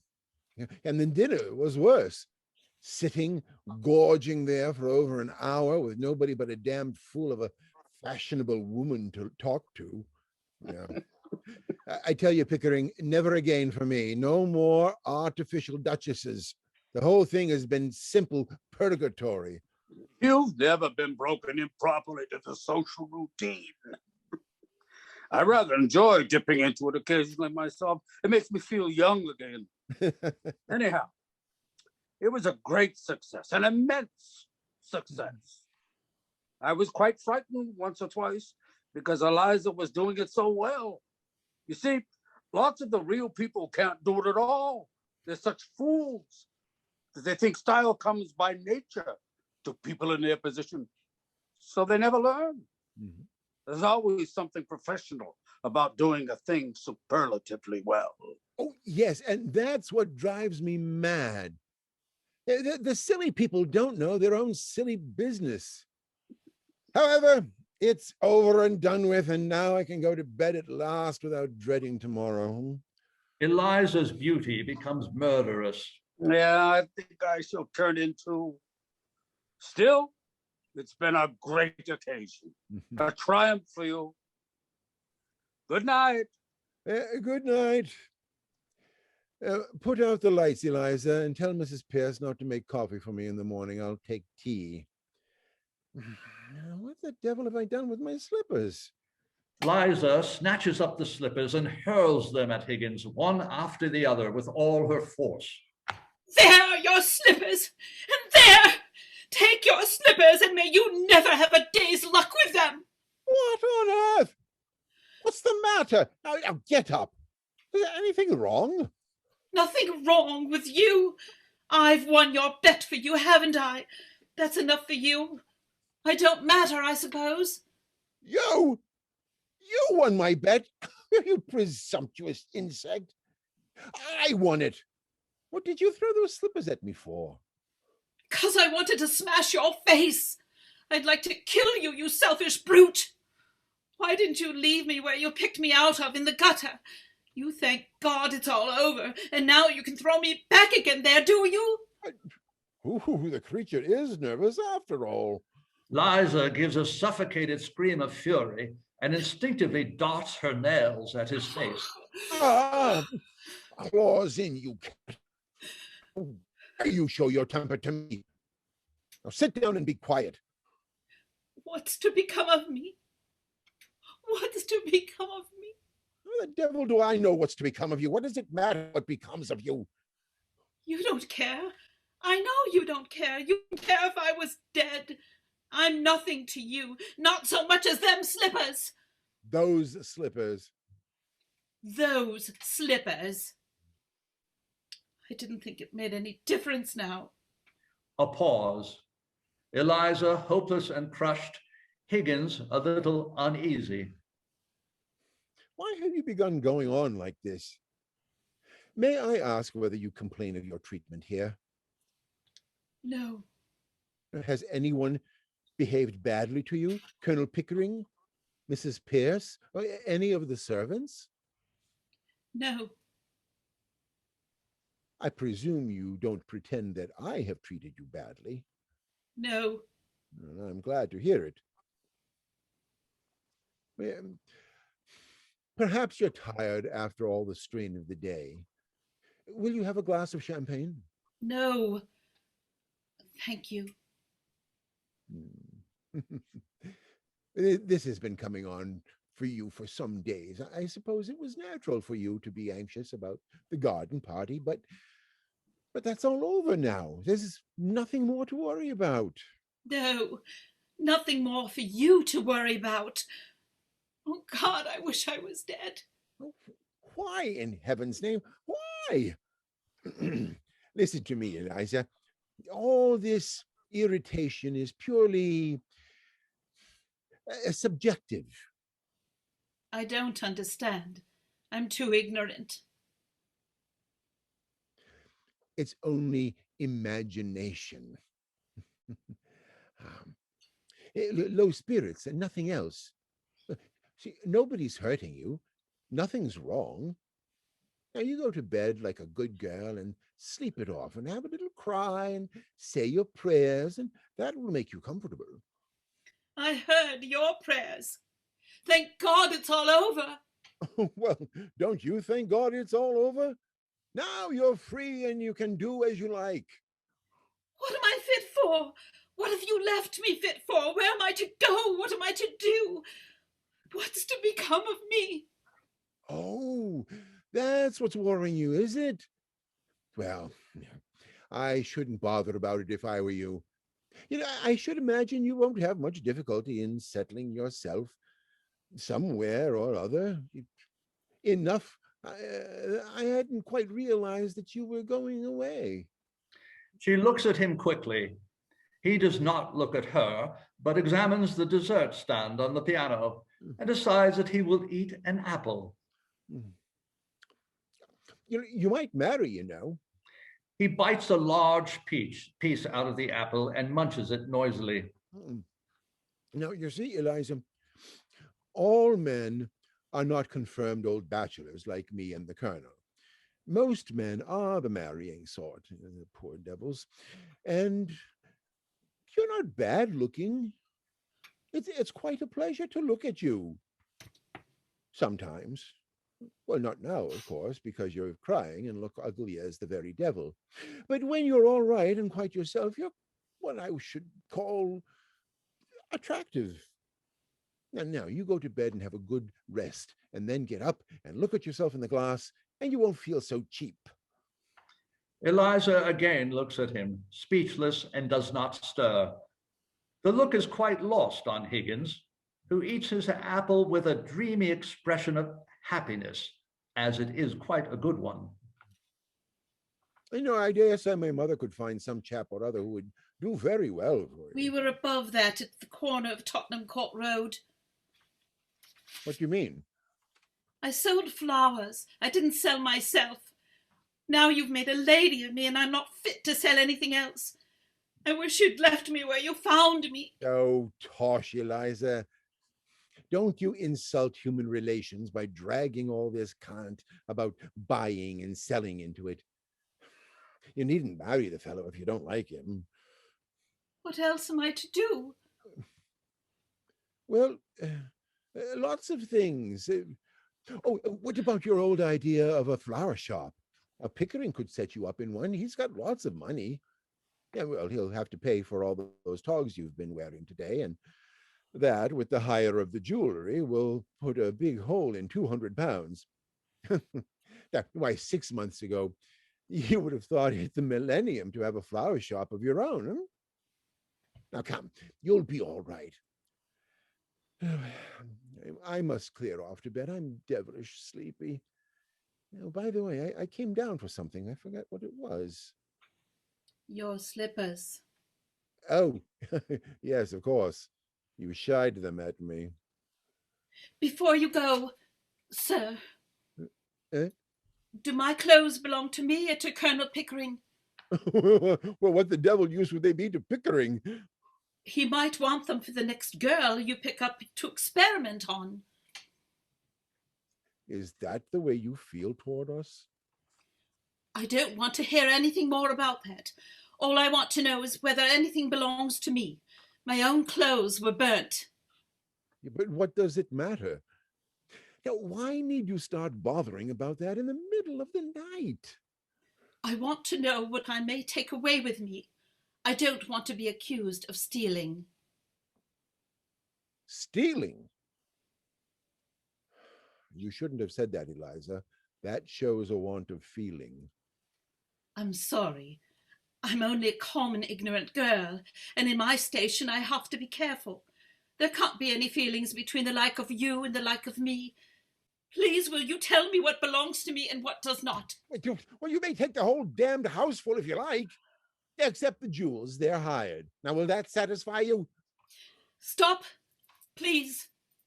Will you take these jewels to your room and keep them safe? I don't want to run the risk of their being missing. Oh, hand them over.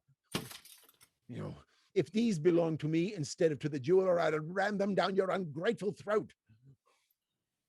This ring isn't the jeweler's. It's the one you gave me in Brighton. I don't want it now. Higgins dashes the ring violently into the fireplace and turns on Liza so threateningly that she crouches over the piano with her hands over her face and exclaims, "Don't you hit me!" Hit you? Oh, you infamous creature. How dare you accuse me of such a thing? It is you who have hit me. You have wounded me to the heart. I'm glad. I've got a little bit of my own back anyhow. Oh, you have caused me to lose my temper, a thing that has hardly ever happened to me before. No, I prefer to say nothing more tonight. I am going to bed. You'd better leave a note for Mrs. Pearce about the coffee, for she won't be told by me. Oh, damn Mrs. Pearce, and damn the coffee, and damn you, and damn my own folly for having lavished my hard-earned knowledge and the treasure of my regard and intimacy on a heartless gutter snipe. He goes out with impressive decorum and spoils it by slamming the door savagely. Eliza smiles for the first time. She expresses her feelings by a wild pantomime in which an imitation of Higgins's exit is confused with her own triumph. Finally, she goes down on her knees on the hearthrug to look for the ring.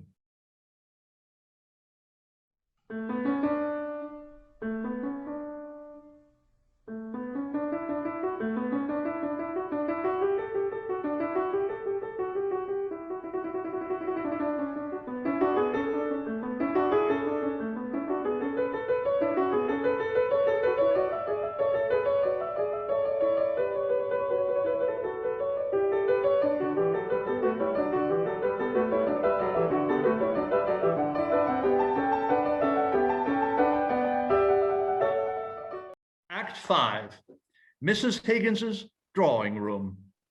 She is at her writing table as before. The parlour-maid comes in. Mr. Henry, ma'am, is downstairs with Colonel Pickering. Well, show them up. They're using the telephone, ma'am. I'm telephoning to the police, I think. What? Mr. Henry's in a state, ma'am. I thought I'd better tell you. If you had told me that Mr. Henry was not in a state, it would have been more surprising.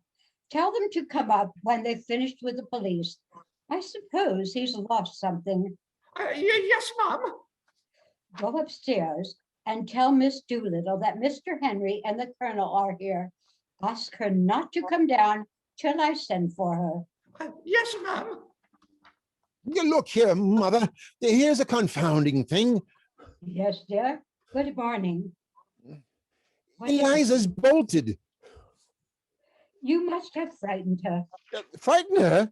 Nonsense. She was left last night, as usual, to turn out the lights and all that, and instead of going to bed, she changed her clothes and went right off. Her bed wasn't slept in. She came in a cab for her things before 7 this morning, and that fool Mrs. Pearce let her have them without telling me a word about it. What am I to do? Do without, I'm afraid, Henry. The girl has a perfect right to leave if she chooses. But I can't find anything. I don't know what appointments I've got. I'm at a loss for finding anything at all. Good morning, Mrs. Higgins. Has Henry told you? What does that ass of an inspector say? Have you offered a reward? You don't mean to say you have sent the police after Eliza? Well, of course. What are the police for? What else could we do? The inspector made a lot of difficulties. I really think he suspected us of some improper purpose. Well, of course he did. What right have you to go to the police and give the girl's name as if she were a thief or a lost umbrella or something? Really? But we want to find her. We can't let her go like this, Mrs. Higgins. What were we to do? You have no more sense, either of you, than two children. Why, Mr. Henry, a gentleman wants to see you very particular. He's been sent from Wimpole Street. Oh, bother. I can't see anyone now. Who is it? Mr. Doolittle, sir. Doolittle? Do you mean the dustman? Dustman? Oh, no, sir. Gentleman. Oh, by George, Pick, it's some relative of hers that she's gone to. Somebody that we know nothing about. Send him up, quick. Yes, sir. Genteel relatives. Now we shall hear something, eh?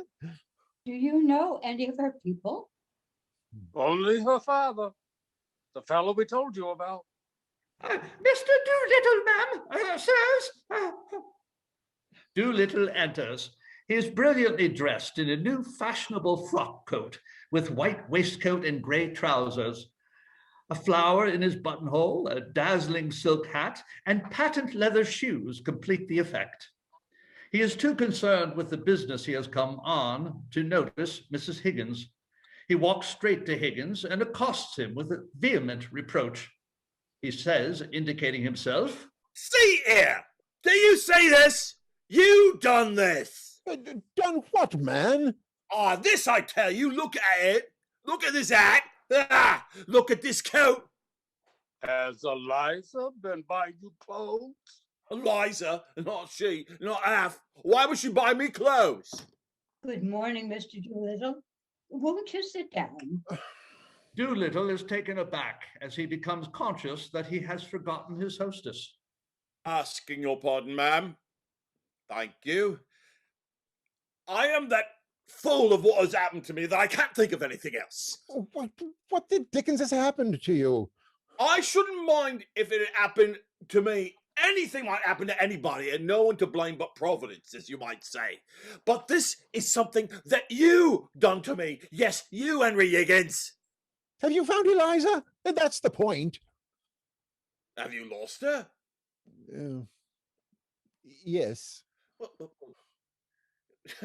You have all the luck. You have. I ain't found her, but she'll find me quick enough now after what you done to me. But what has my son done to you, Mr. Doolittle? Done to me? Ruined me? Destroyed my happiness? Tied me up and delivered me into the hands of middle-class morality? You're raving. You're drunk. You're mad. I gave you £5. After that, I had 2 conversations with you at £0.50 an hour. I've never seen you since. Oh, drunk am I? Mad am I? Well, tell me this.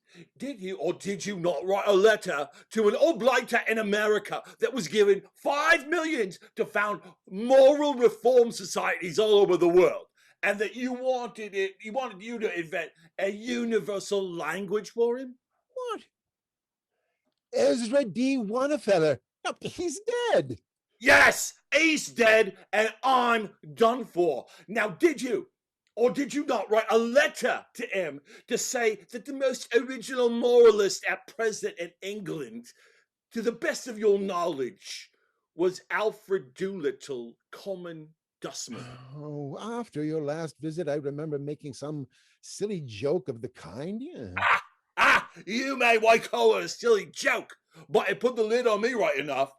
Just give him the chance he wanted to show that Americans is not like us, that they recognize and respect merit in every class of life, however humble. Them words in his blooming will, in which Henry Higgins, thanks to your silly joking, leaves me a share of his pre-digested cheese trust worth $3,000 a year on condition that I lecture for his Wannafeller Moral Reform World League as often as they ask me, up to 6 times a year. Oh, the devil he does. What a lark. The safe thing for you, Doolittle. They won't ask you twice. Oh, I ain't the lecturing I mind. I'll lecture him till I'm blue in the face, I will, and not turn an ear. He's making a gentleman of me that I object to. Who asked him to make a gentleman of me? I was happy. I was free. I was touched pretty nigh everybody for money when I wanted it, same as I touched you, Henry Higgins. Now I'm worrited, tight neck and heels. Everyone touches me for money. It's a fine thing for you, says my solicitor. Is it, says I? You mean it's a good thing for you, I says, when I was a poor man. I had a solicitor once. Yeah. When they found a pram in the dust cart, they got me off and shut me and got me shut off to him as quick as he could. Same with the doctors. Used to shove me out of the hospital before I could hardly stand on my legs. With nothing to pay. Now they finds out I'm not a healthy man and can't live unless they looks after me twice a day. In the house, I'm not let to do a hand's turn for myself. Someone else has to do it and touch me for it. A year ago, I hadn't a relative in the world except 2 or 3 that wouldn't speak to me. Now, I've 50 and not a decent week's wages among the lot of them. I have to live for others and not for myself. That's middle-class morality. You talk of losing Eliza. Don't you be anxious. I'll bet she's on my doorstep by this. She could support herself easily by selling flowers. If I wasn't respectable. And the next one will touch me will be you, Henry Higgins. I'll have to learn to speak middle-class language from you instead of speaking proper English. That's where you come in. And I dare say, that's what you've done it for. But my dear Mr. Doolittle, you need not suffer all this if you are really in earnest. Nobody can force you to accept the bequest. You can repudiate it. Isn't that so, Colonel Pickering? I believe so. That's the tragedy of it, ma'am. It's easy to say, chuck it. I haven't the nerve. Which one of us has? We're all intimidated. Intimidated, ma'am. That's where we are. What is there for me if I chuck it at the workhouse at my old age? I have to dye my hair already to keep my job as a dustman. If I was one of the deserving poor and had put up by a bit, I could chuck it. And then why should I accuse the deserving poor? Might as well be millionaires for all the happiness they ever has. They don't know what happiness is, but I, as one of the undeserving poor, have nothing between me and the pauper's uniform. But this here blasted 3,000 a year, he shoves me into the middle class. Excuse the expression, ma'am. You'd use it yourself if you had my provocation. They've got you everywhere you turn. It's a choice between the skilly of the workhouse and the charbatus of the middle class. And I haven't the nerve for the workhouse. Intimidated. That's where I am. Broke. Brought up. Happier men than me will call for my dust and touch me for the tip. I'll look helpless. and envy them, and that's what your son has brought me to. Well, I'm very glad you're not going to do anything foolish, Mr. Doolittle, for this solves the problem of Eliza's future. You can provide for her now. Oh, yes, ma'am. I'm expected to provide for everyone now, out of 3,000 a year. Nonsense. He can't provide for her. He shan't provide for her. She doesn't belong to him. I paid him £5 for her. Doolittle, either you're an honest man or a rogue. Both, a bit of both, Henry. Like the rest of us, a little of both. Well, you took the money for the girl, and you have no right to take her as well. Henry, don't be absurd. If you really want to know where Eliza is, she is upstairs. Upstairs? Well, then I shall jolly soon fetch her downstairs. Be quiet, Henry. Sit down. I did. Sit down, dear, and listen to me. Oh, very well, very well, very well. But I think you might have told me this a half hour ago. Eliza came to me this morning. She passed the night partly walking about in a rage, partly trying to throw herself into the river and being afraid to, and partly in the Carlton Hotel. She told me of the brutal way you two treated her. Higgins, bounding up, says, What? Pickering rising also. My dear Mrs. Higgins, she's been telling you stories. We didn't treat her brutally. We hardly said a word to her, and we parted on particularly good terms. Higgins, did you bully her after I went to bed? No, just the other way about. She threw my slippers in my face. She behaved in the most outrageous way. I never gave her the slightest provocation. The slippers came bang into my face the moment I entered the room, before I had uttered a word. And she used the most perfectly awful language. Why? What did we do to her? I think I know pretty well what you did. The girl is naturally rather affectionate, I think, isn't she, Mr. Doolittle? Oh, very tender-hearted, ma'am. Takes after me. Just so. She had become attached to you both. She worked very hard for you, Henry. I don't think you realize quite anything in the nature of brain work means to a girl like that. Well, it seems that when the great day of trial came, and she did this wonderful thing for you without making a single mistake, you two sat there and never said a word to her, but talked together of how glad you were that it was all over and how you had been bored with the whole thing. And then you were surprised because she threw your slippers at you. I should have thrown the fire irons at you. We said nothing except that we were tired and wanted to go to bed, didn't we, Pick? That was all. Quite sure. Absolutely. Really, that was all. You didn't thank her, or pet her, or admire her, or tell her how splendid she'd been. No, but she knew all about that. We didn't make speeches to her, if that's what you mean. Perhaps we were a little inconsiderate. Is she very angry? Well, I'm afraid she won't go back to Wimpole Street, especially now that Mr. Doolittle is able to keep up the position you have thrust on her. But she says she is quite willing to meet you on friendly terms and to let bygones be bygones. Oh, is she? By George, oh! If you promise to behave yourself, Henry, I'll ask her to come down. If not, go home, for you have taken up quite enough of my time. Oh, all right. Very well. Pick, you behave yourself. Let us put on our Sunday best manners for this creature that we picked out of the mud. Now, Henry Higgins, have some consideration for my feelings as a middle-class man. Higgins flings himself sulkily into the Elizabethan chair. Remember your promise, Henry. Oh, Mr. Doolittle, will you be so good as to step out on the balcony for a moment? I don't want Eliza to have the shock of your news until she has made it up with these two gentlemen. Would you mind? As you wish, lady. anything to help Henry keep her off my hands. The parlour-maid answers the bell and receives instructions from Mrs. Higgins. Ask Miss Doolittle to come down, please. Yes, ma'am.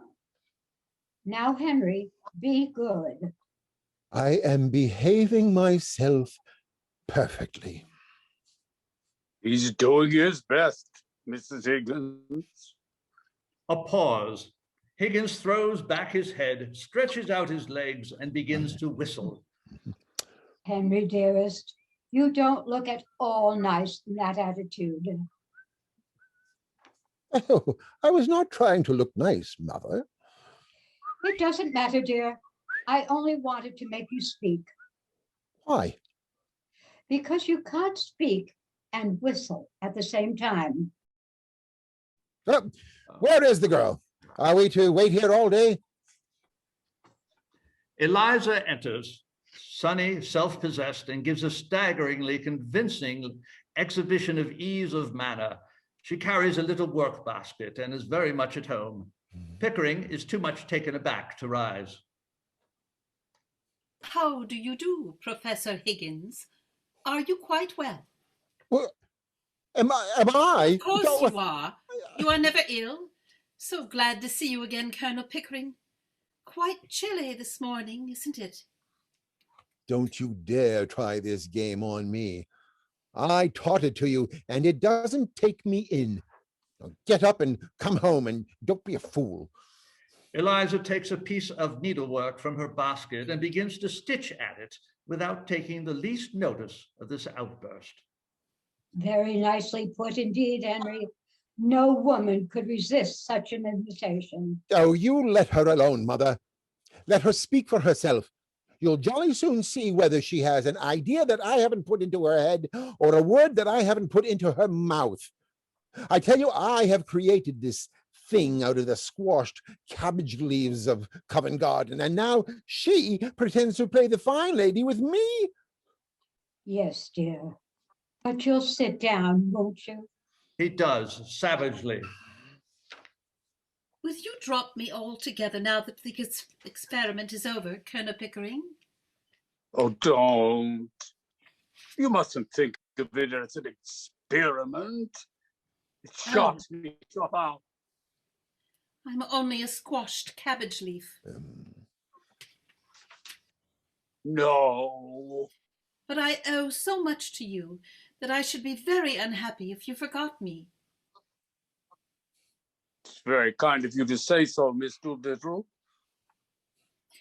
It's not because you paid for my dresses. I know you are generous with money to everybody, but it was from you that I learnt really nice manners, and that is what makes one a lady, isn't it? You see, it is so very difficult for me with the example of Professor Higgins always before me.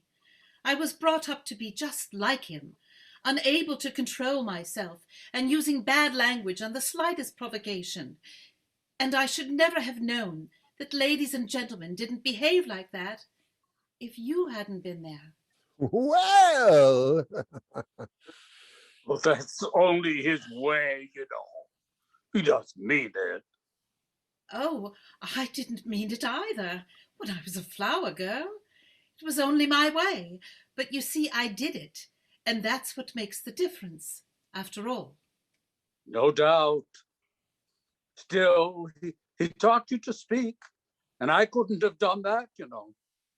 Of course, that is his profession. oh, damnation. It was just like learning to dance in the fashionable way. There was nothing more than that in it.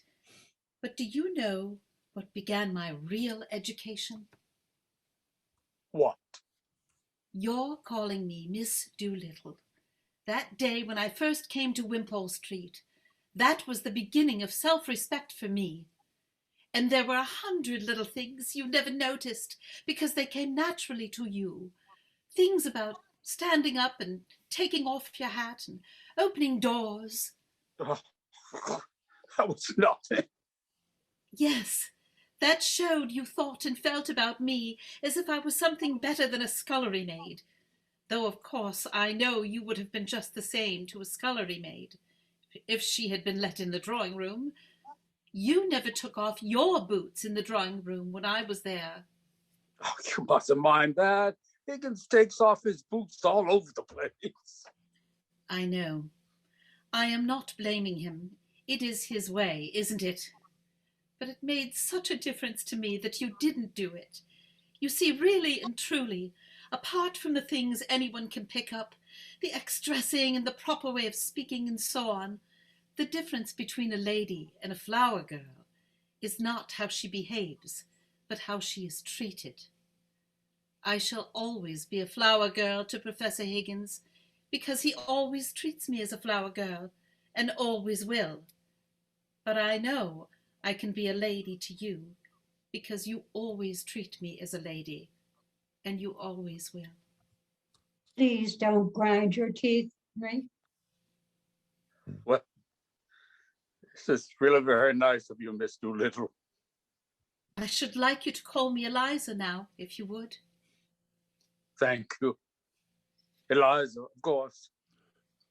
And I should like Professor Higgins to call me Miss Doolittle. Oh, pshaw, I'll see you damned first. Henry, Henry. Why don't you slang back at him? Don't stand it. It would do him a lot of good. I can't. I could have done it once, but now I can't go back to it. Last night, when I was wandering about, a girl spoke to me, and I tried to get back into the old way with her, but it was no use. You told me, you know, that when a child is brought to a foreign country, it picks up the language in a few weeks and forgets its own. Well, I am a girl in your country. I have forgotten my own language and can speak nothing but yours. That's the real break-off with the corner of Tottenham Court Road, leaving Wimpole Street, finishes it. Oh, but you're coming back to Wimpole Street, aren't you? You'll forgive Higgins. Forgive? Will she, by George? Let her go. Let her find out how she can get on without us. She will relapse into the gutter in 3 weeks without me at her elbow. Doolittle reappears. With a look of dignified reproach at Higgins, he comes slowly and silently to his daughter, who, with her back to him, is unconscious of his approach. He's incorrigible, Eliza. You won't relapse, will you? No, not now, not ever again. I have learnt my lesson. I don't believe I could utter one of the old sounds if I tried. Doolittle touches her on her left shoulder. She drops her work, loses her self-possession utterly at the spectacle of her father's splendor. Ow! Ah, just so! Ow! Ow! Victory! Victory! Henry throws himself on the divan, folding his arms and spraddling arrogantly. Oh, can't you blame the girl? Don't look at me like that, Eliza. It ain't my fault. I've come into money.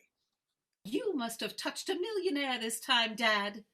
I have, but I'm dressed something special today. I'm going to St. George's, Hanover Square. Your stepmother is going to marry me. You're going to let yourself down to marry that low, common woman? He ought to, Eliza. Why has she changed her mind? Intimidated, Governor, intimidated. Middle-class morality claims its victim. Won't you put on your hat, Liza, and come and see me turned off? If the Colonel says I must, I'll demean myself and get insulted for my pains like enough. Don't be afraid. She never comes to words with anyone now, poor woman. Respectability has broke all the spirit out of her. Be kind to them, Eliza. Make the best of it. Oh, well, just to show there's no ill feeling, I'll be back in a moment. I feel uncommon nervous about the ceremony, Colonel. I'd wish you'd come and see me through it. But you've been through it before, man. You were married to Eliza's mother. Who told you that, Colonel? Well, nobody told me. But I concluded naturally. No, that ain't the natural way, Colonel. It's only the middle-class way. My way was only the undeserving way. But don't say nothing to Eliza. She don't know. I always had a delicacy about telling her. Quite right. We'll leave it so, if you don't mind. And you'll come to the church, Colonel? And put me through straight? With pleasure, as far as a bachelor can. May I come, Mr. Doolittle? I should be very sorry to miss your wedding. I should indeed be honoured by your condescension, ma'am. And my poor old woman would take it as a tremendous compliment. She's been low, thinking of the happy days that are no more. I'll order the carriage and get ready. I shan't be more than 15 minutes. As Mrs. Higgins goes to the door, Eliza comes in, hatted and buttoning her gloves. I'm going to the church to see your father married, Eliza. You had better come in the berm with me. Colonel Pickering can go on with the bridegroom. Bridegroom. What a word. Makes a man realize his position somehow. Before I go, Eliza, do forgive him and come back to us. I don't think Papa would allow me. Would you, Dad? They played you off very cunning, Eliza, them two sportsmen. If there'd only been one of them, you could have nailed him. But you see, there was two. And one of them would have chaperoned the other, as you might say. It was artful of you, Colonel, but I bear no malice. I should have done the same myself. I have been the victim of one woman after another. All my life. And I don't grudge the two of you getting the better of Eliza. I shan't interfere. It's time for us to go, Colonel. So long, Henry. See you at St. George's, Eliza. Do stay with us, Eliza. Pickering follows Doolittle on his way to the wedding. Eliza goes out on the balcony to avoid being alone with Higgins. Higgins rises and joins her there. She immediately comes back into the room and makes for the door, but he goes along the balcony quickly and gets his back to the door before she reaches it. Well, Eliza, you've had a bit of your own back, as you call it. Have you had enough? Are you going to be reasonable, or do you want any more? You want me back only to pick up your slippers and put up with your tempers and fetch and carry for you. Well, I haven't said I wanted you back at all. Oh, indeed. Then what are we talking about? About you, not about me. If you come back, I shall treat you just as I have always treated you. I can't change my nature, and I don't intend to change my manners. My manners are exactly the same as Colonel Pickering's. That's not true. He treats a flower girl as if she was a duchess. And I treat a duchess as if she were a flower girl. I see. The same to everybody. Just so. Like father. Without accepting the comparison at all points, Eliza, it's quite true that your father is not a snob, and that he will be quite at home in any station of life to which his eccentric destiny may call him. The great secret, Eliza, is not having bad manners or good manners or any other sort of particular manners, but having the same manners for all human souls. In short, behaving as if you were in heaven, where there are no third-class carriages, and one soul is as good as another. Amen. You are a born preacher. Oh. The question is not whether I treat you rudely, but whether you have ever heard me treat anyone else better. I don't care how you treat me. I don't mind your swearing at me. I don't mind a black eye. I've had one before this. But I won't be passed over. Well, then get out of my way, for I won't stop for you. You talk about me as if I were a motor bus. So you are a motor bus. I'll bounce and go, no consideration for anyone. But I can do without you. Don't think I can't. I know you can. I told you you could. I know you did, you brute. You wanted to get rid of me. You liar! Thank you. You never asked yourself, I suppose, whether I could do without you. Don't you try to get around me. You'll have to do without me.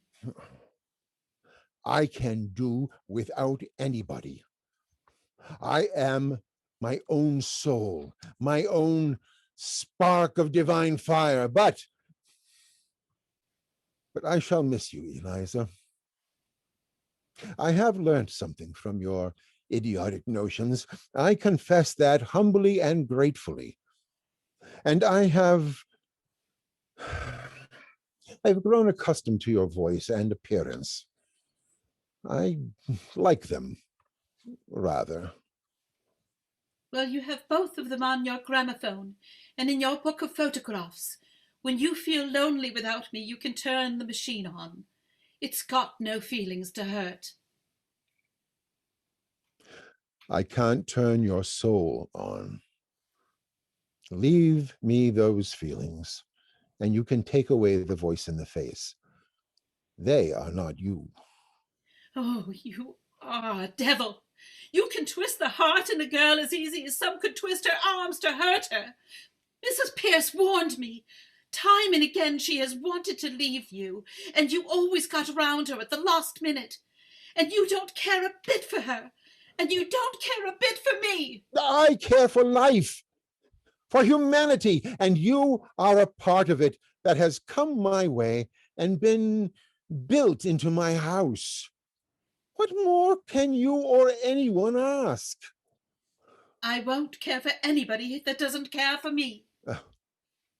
Commercial principles, Eliza, like, y'all in violets, ain't it? Don't sneer at me. It's mean to sneer at me. I have never sneered in my life. Sneering doesn't become either the human face or the human soul. I am expressing my righteous contempt for commercialism. I don't and won't trade in affection.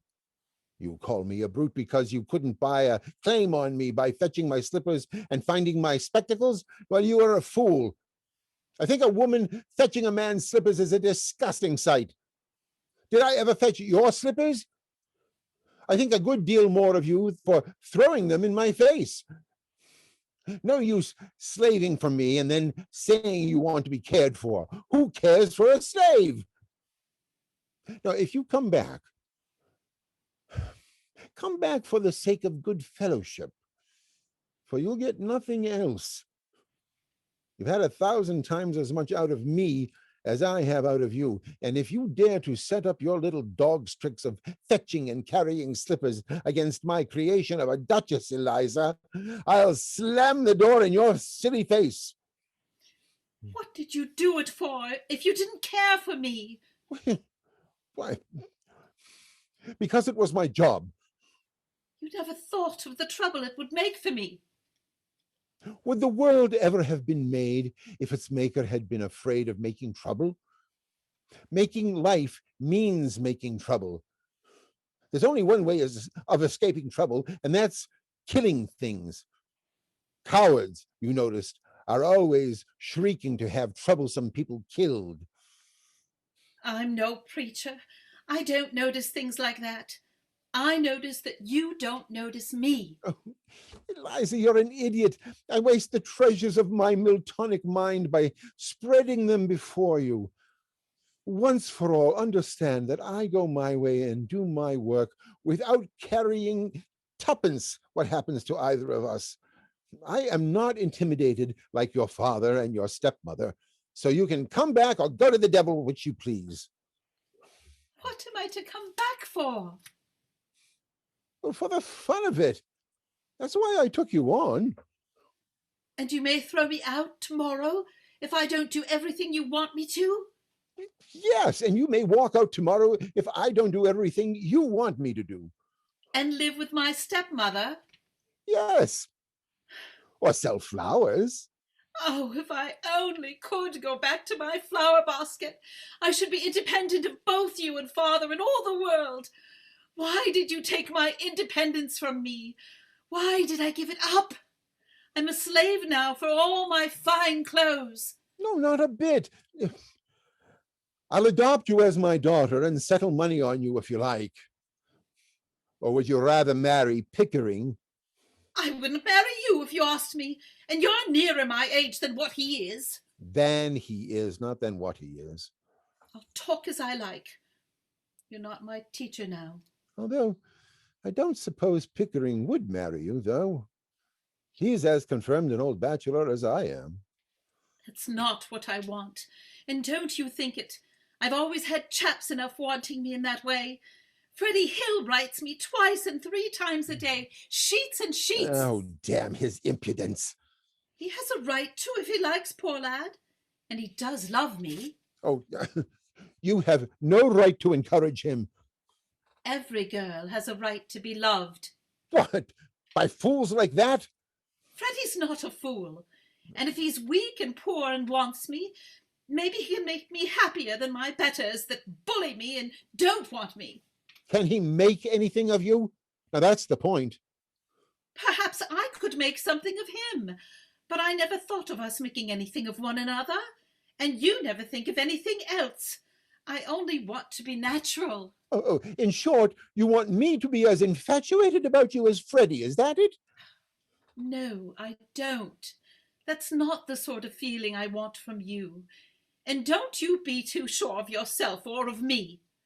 I could have been a bad girl if I'd liked. I've seen more than some things than you, for all your learning. Girls like me can drag gentlemen down to make love to them easy enough, and they wish each other dead the next minute. Oh, of course they do. Then what in the thunder are we quarreling about?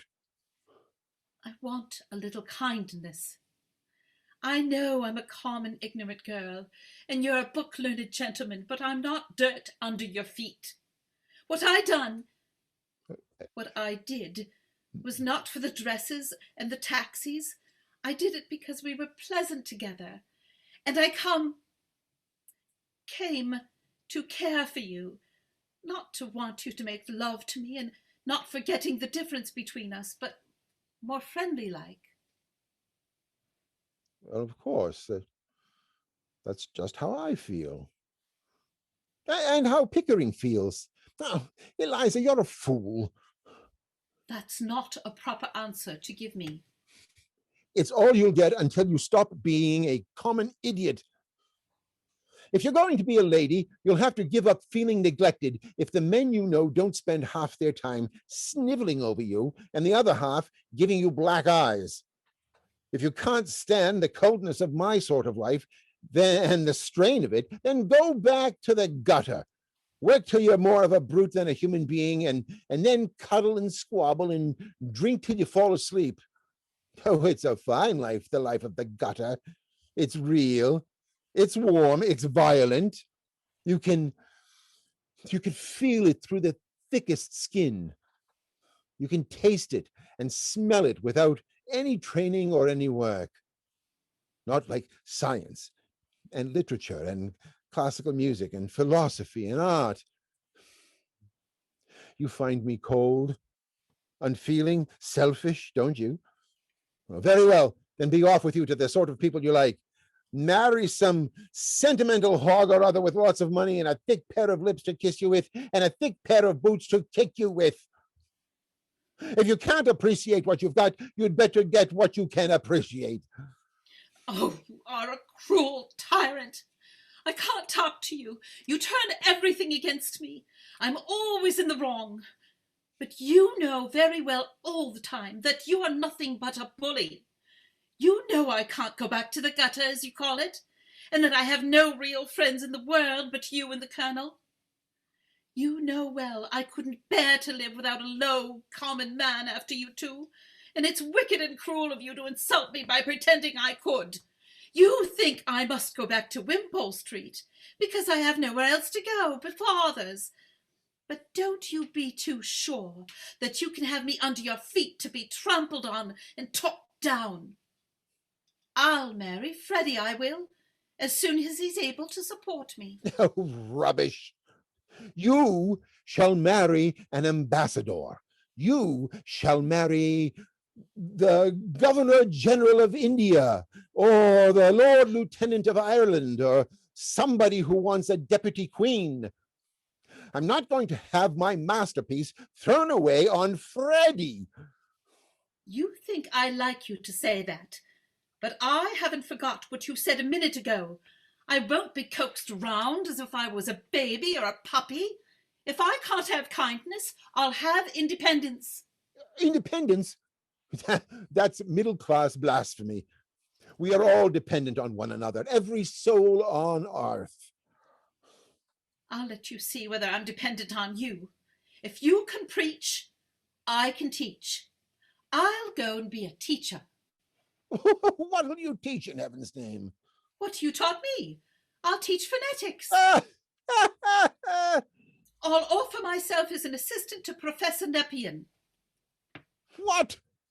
That impostor, that humbug, that toadying ignoramus? You teach him my methods, my discoveries? You take one step in that direction and I will wring your neck. Do you hear me? Higgins lays hands on her. Eliza is defiantly non-resistant. Ring away! What do I care? I knew you'd strike me one day. He lets her go, stamping with rage at having forgotten himself, and recoils so hastily that he stumbles back into his seat on the ottoman. Aha! Now I know how to deal with you. What a fool I was not to think of it before. You can't take away the knowledge you gave me. You said I had a finer ear than you, and I can be civil and kind to people, which is more than you can. Aha! That's done you, Henry Higgins and Eyes. Now I don't care that. For your bullying and your big talk. I'll advertise it in the papers that your Duchess is only a flower girl that you taught, and that she'll teach anybody to be a Duchess just the same in 6 months for 1,000 guineas. Oh, when I think of myself crawling under your feet and being trampled on and called names, when all the time I only had to lift my finger and be as good as you, I could just kick myself. You damned impudent minx. You... But it's better than sniveling. It's better than fetching slippers and finding spectacles, isn't it? By George, Eliza, I said I'd make a woman of you, and I have. I like you like this. Yes. You turn around and make up to me now that I'm not afraid of you and can do without you. Of course I do, you little fool. 5 minutes ago, you were like a millstone round my neck. Now you're a tower of strength, a consort battleship. You and I and Pickering will be 3 old bachelors together instead of only 2 men and a silly girl. Mrs. Higgins returns, dressed for the wedding. Eliza instantly becomes cool and elegant. The carriage is waiting, Eliza. Are you ready? Right. Is the professor coming? Oh, certainly not. He can't behave himself in church. He makes remarks out loud all the time on the clergyman's pronunciation. Then I shall not see you again, Professor. Goodbye. Goodbye, dear. Goodbye, Mother. Oh, by the way, Eliza, order a ham and Stilton cheese, will you? And buy me a pair of reindeer gloves, number 8s, and a tie to match that new suit of mine at Earl and Binman's. You can choose the color.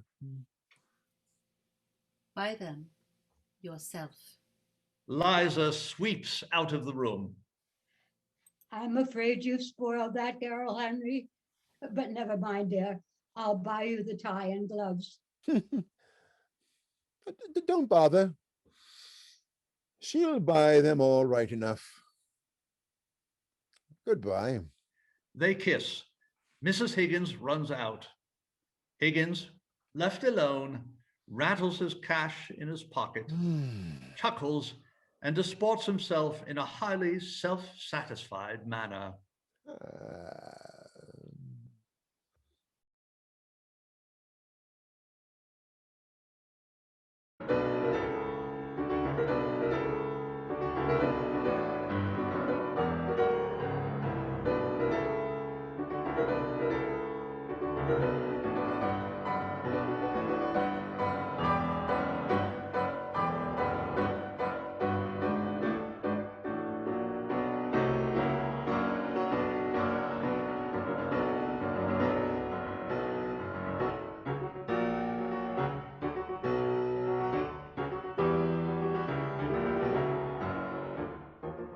Ladies and gentlemen, our cast of Pygmalion, the Eynsford Hills. Erik Gladwin as Freddy. Karen Josbacher as Mrs. Eynsford Hill. Tracy Martino as Clara and also as Mrs. Pearce. Sally Holden as Eliza Doolittle. R. Michael Wresinski as Professor Henry Higgins. Stephen Murray as Alfred P. Doolittle. Phil Mallet as Colonel Pickering. Grace Leslie as Mrs. Higgins. And yours truly, Dave Ludt as the storyteller, George Bernard Shaw.